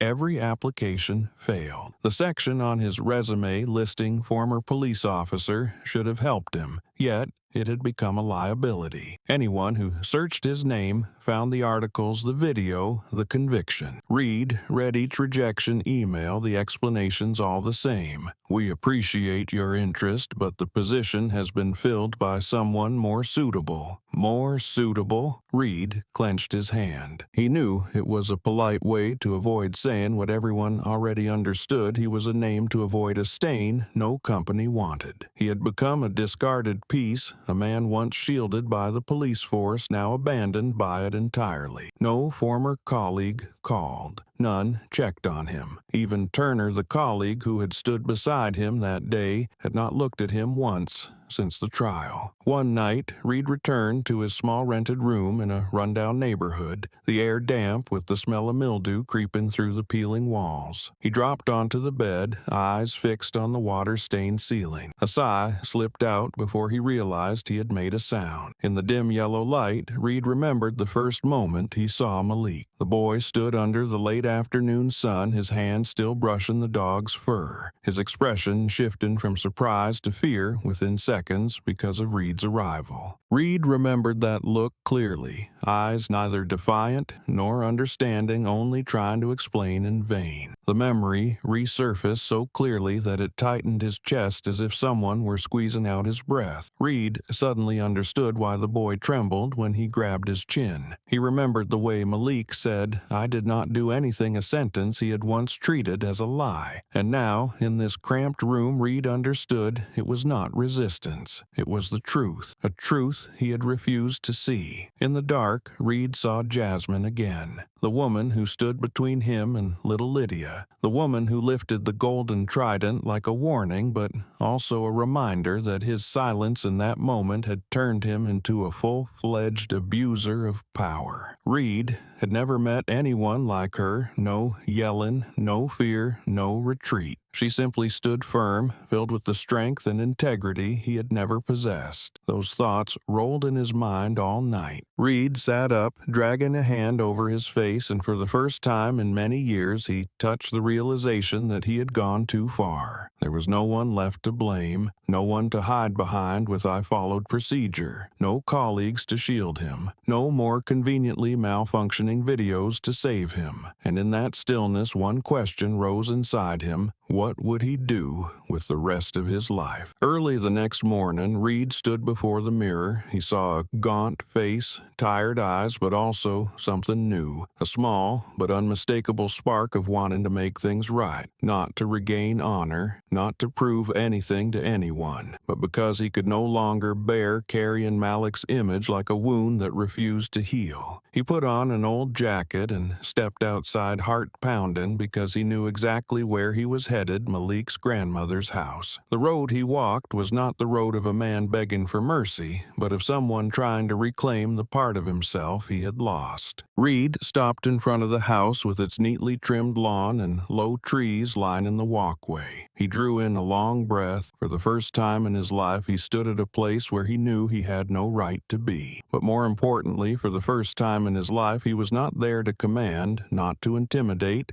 not to force anyone to listen. He had come to say a sentence he never imagined he would need to say to a boy and to the boy's mother: "I am sorry." And that was the beginning of a chapter Reed did not know if he had the courage to enter, but he stepped forward anyway, because for the first time in his life, Reed truly wanted to change. The path leading to Malik's grandmother's house was quieter than usual that afternoon. The trees shifted lightly in the wind, the late sunlight laying thin gold strips across the walkway, a soft glow Reed felt unworthy to step into. He stood at the gate, his hand trembling though the breeze was mild. Every breath felt tight, as if his chest were bound by memories he could not untangle. He had stood there for 10 minutes, then 20, staring at the white-painted door he had once approached with the posture of a man issuing commands. Now, that same door made him step back half a pace. Reed lifted his hand to knock, but his fingers froze mid-air. A mix of fear and shame pulled his arm down again. He had thought about this day through the weeks after leaving prison. He had imagined countless scenarios: being driven away, shouted at, having the door slammed in his face. But the thing he feared most was not anger. It was facing the eyes he had once frightened. Reed clasped his hands, drew in a long breath, and tried to steady himself. He knew he could not return to his life without doing this. He had nowhere left to go, nothing left to cling to except one thought: he had to apologize. Even if Malik never forgave him, even if Jasmine refused to look at him, he still had to say the words he should have spoken long ago. Reed lifted his hand again, touched the wood gently, but before he could knock, the door opened from inside. Malik's grandmother stood there, small in frame, but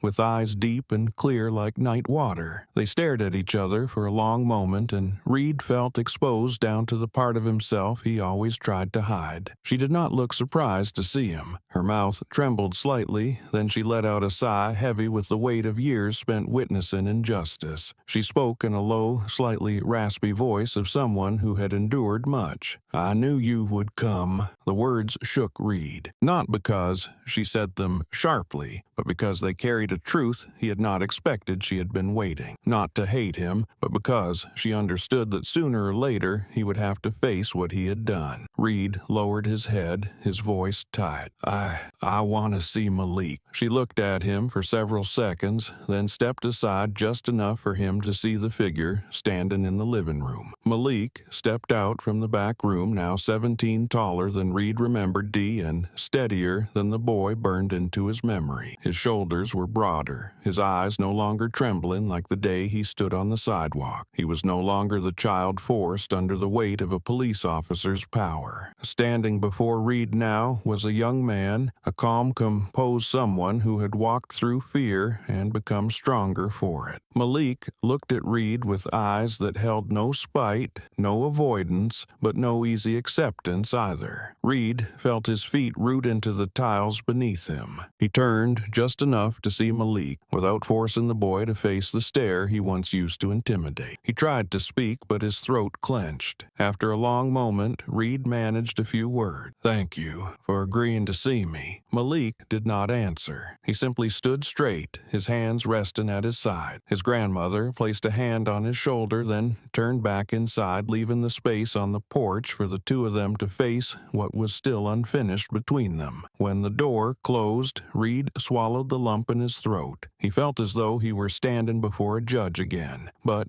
this time there was no lawyer, no paperwork, no video or legal evidence. Only one human being is facing another. And that made Reed feel more exposed than any hearing ever had. "I was wrong." The two words fell from him as heavily as stones hitting the ground. He breathed with effort, then continued. "I hurt you." It was not a rehearsed line, not a polished apology from a therapy session, but something raw and unguarded. I did not see you as a kid. I looked at you with an eye that was shameful." Reed tightened his fists, his head lowering as though every bit of strength he had was needed to speak the truth. "I am not asking you to forget. I am not asking you to forgive right away. I just cannot live without telling you that I am truly sorry." Malik listened, his expression barely changing, but something shifted in his eyes as if weighing each word from the man in front of him. Malik did not shrink under the apology. If anything, he stood firmer, like someone who finally had the right to place a period at the end of something that once cut so deep he thought he might never recover. The moment stretched until Malik exhaled and said, his voice steadier than Reed expected, "I do not hate you." The words made Reed lift his head, his eyes widening to be sure he heard correctly. Malik continued, "I used to be really scared, and I was angry at you. Angry because you saw me as a bad kid just because I have this skin." Then Malik stepped one pace closer, his voice slow and very clear. "I do not want to hate anyone, and I do not want to carry that fear forever." Reed felt his chest loosen, not with emptiness, but with something gentler. Malik added, "I forgive you." Then, after a beat, "But I do not forget. It was not punishment. It was truie. No one forgets the hurt done to them, especially when it comes from someone wearing a uniform meant to protect. But forgiveness is not erasure. Forgiveness is a way forward, and Malik chose his way forward strong, decisive, and kinder than many adults Reed had known. Reed bowed his head, deeper tears falling onto his dusty shoes. One drop, then another. He was not crying because he had been forgiven, but because the boy he once treated as worthless was the first person to give him a chance to become something better. Malik watched him for a moment, then turned and walked back inside. But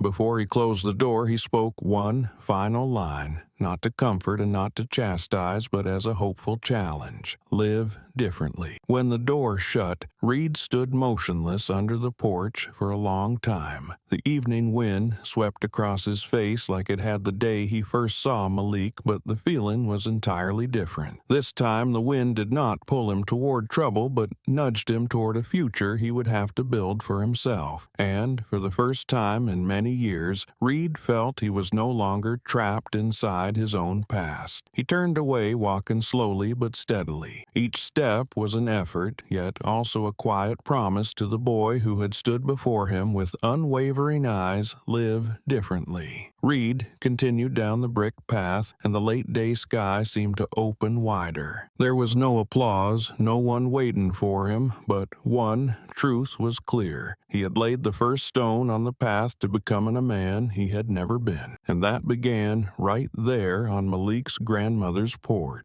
That morning, the sky over Cedar Lane was a soft blue that eased people in a way the previous days had not. The harsh summer light thinned through the old trees, laying a gentle glow across the lawn of Malik's grandmother's house, as if it were closing something that had dragged on too long. Jasmine stood on the porch with a warm cup of tea in hand, watching her son, now up to her shoulder, tend to the lavender rose in the yard. His short hair caught the sunlight, and for the first time in a long while, the scene felt whole and peaceful. No distant sirens startling him, no strange stares from neighbors, no quiet fear in a mother's chest that her child was being seen as something other than who he was. A long chapter was nearing its end, though Jasmine did not expect the true ending to arrive on such a calm morning. Reed appeared at the end of the lane, walking slowly, hands tight, his face showing the fight behind every step. As he came closer, Jasmine recognized him. She set her cup down, her posture straightening from an instinct forged in harsher moments. Yet, unlike their first confrontation, she no longer needed to stand as a shield for her son. This time, he stepped forward with the calm of someone who had weathered storms and knew exactly what to hold on to and what to release. He stopped a few paces from her eyes, lowered his voice, thin and unsteady with guilt. He could no longer hide Jasmine. I want to apologize." She did not answer right away. She studied him, her gaze so composed that it made him tremble more. There was no anger, no avoidance, and that steadiness forced him to feel the full weight of what he had done. "You have already paid your price," she said, her voice gentle but not soft. The words fell like a final period, not forgiveness, not erasure, but an acknowledgement that the past could not be undone, though the future could be corrected. Reed lifted his head, eyes blurred. Jasmine held his gaze a moment longer before adding, "Do not do this to anyone else again. If I have one requirement, that is it." He nodded so quickly she wondered if he feared she might retract the moment, but she did not. She was not there to judge, and she was not there to hate. She was a woman who had lived enough to recognize that true remorse did not always need proof, only a certain look in someone's eyes. Behind her, Malik stepped out, wiping his hands on his shirt and leaning lightly against the doorframe. He was taller now, his posture steady, his eyes still carrying their familiar kindness. Reed turned toward him and again lowered his head. Malik faced him with a calm Jasmine had not expected. A year earlier, he would have shaken. 6 months earlier, he would have looked away. But now he stood firm like someone who had already closed an old door after walking through it. "Your actions taught me something," Malik said, his voice steady enough for both Reed and Jasmine to hear. "Silence is also a choice." He paused, meeting Reed's eyes, but I did not stay silent. The sentence was short but heavy-weighted by everything he had endured and by the courage he had reached for when trapped against a wall. Reed's eyes welled, not from hurt, but from realizing that this was the strength he had forced the boy to grow into, a strength born from the very disrespect he once believed was justified. Jasmine placed her hand on her son's back, a light gesture filled with unhidden pride. She tilted her head slightly toward Reed, a quiet sign that the conversation had reached its end. Malik turned to open the door, and Jasmine guided him inside, her hand on his shoulder, firm and tender at once. Sunlight touched the porch roof, casting a warm glow that made the house feel like the safest shelter in the world. When the door closed, Reed stayed where he was, looking at the yard, at the steps, where he once searched a child's backpack to prove something he assumed was true. Now, the grass, the small shrubs, the worn stones had become witnesses to a change he never believed he could be part of. He did not hope to be invited inside. He did not expect anything in return. He simply stood there to hold this moment as the only point in his life where he finally chose what was right. As Reed walked away, his steps felt lighter than before. Not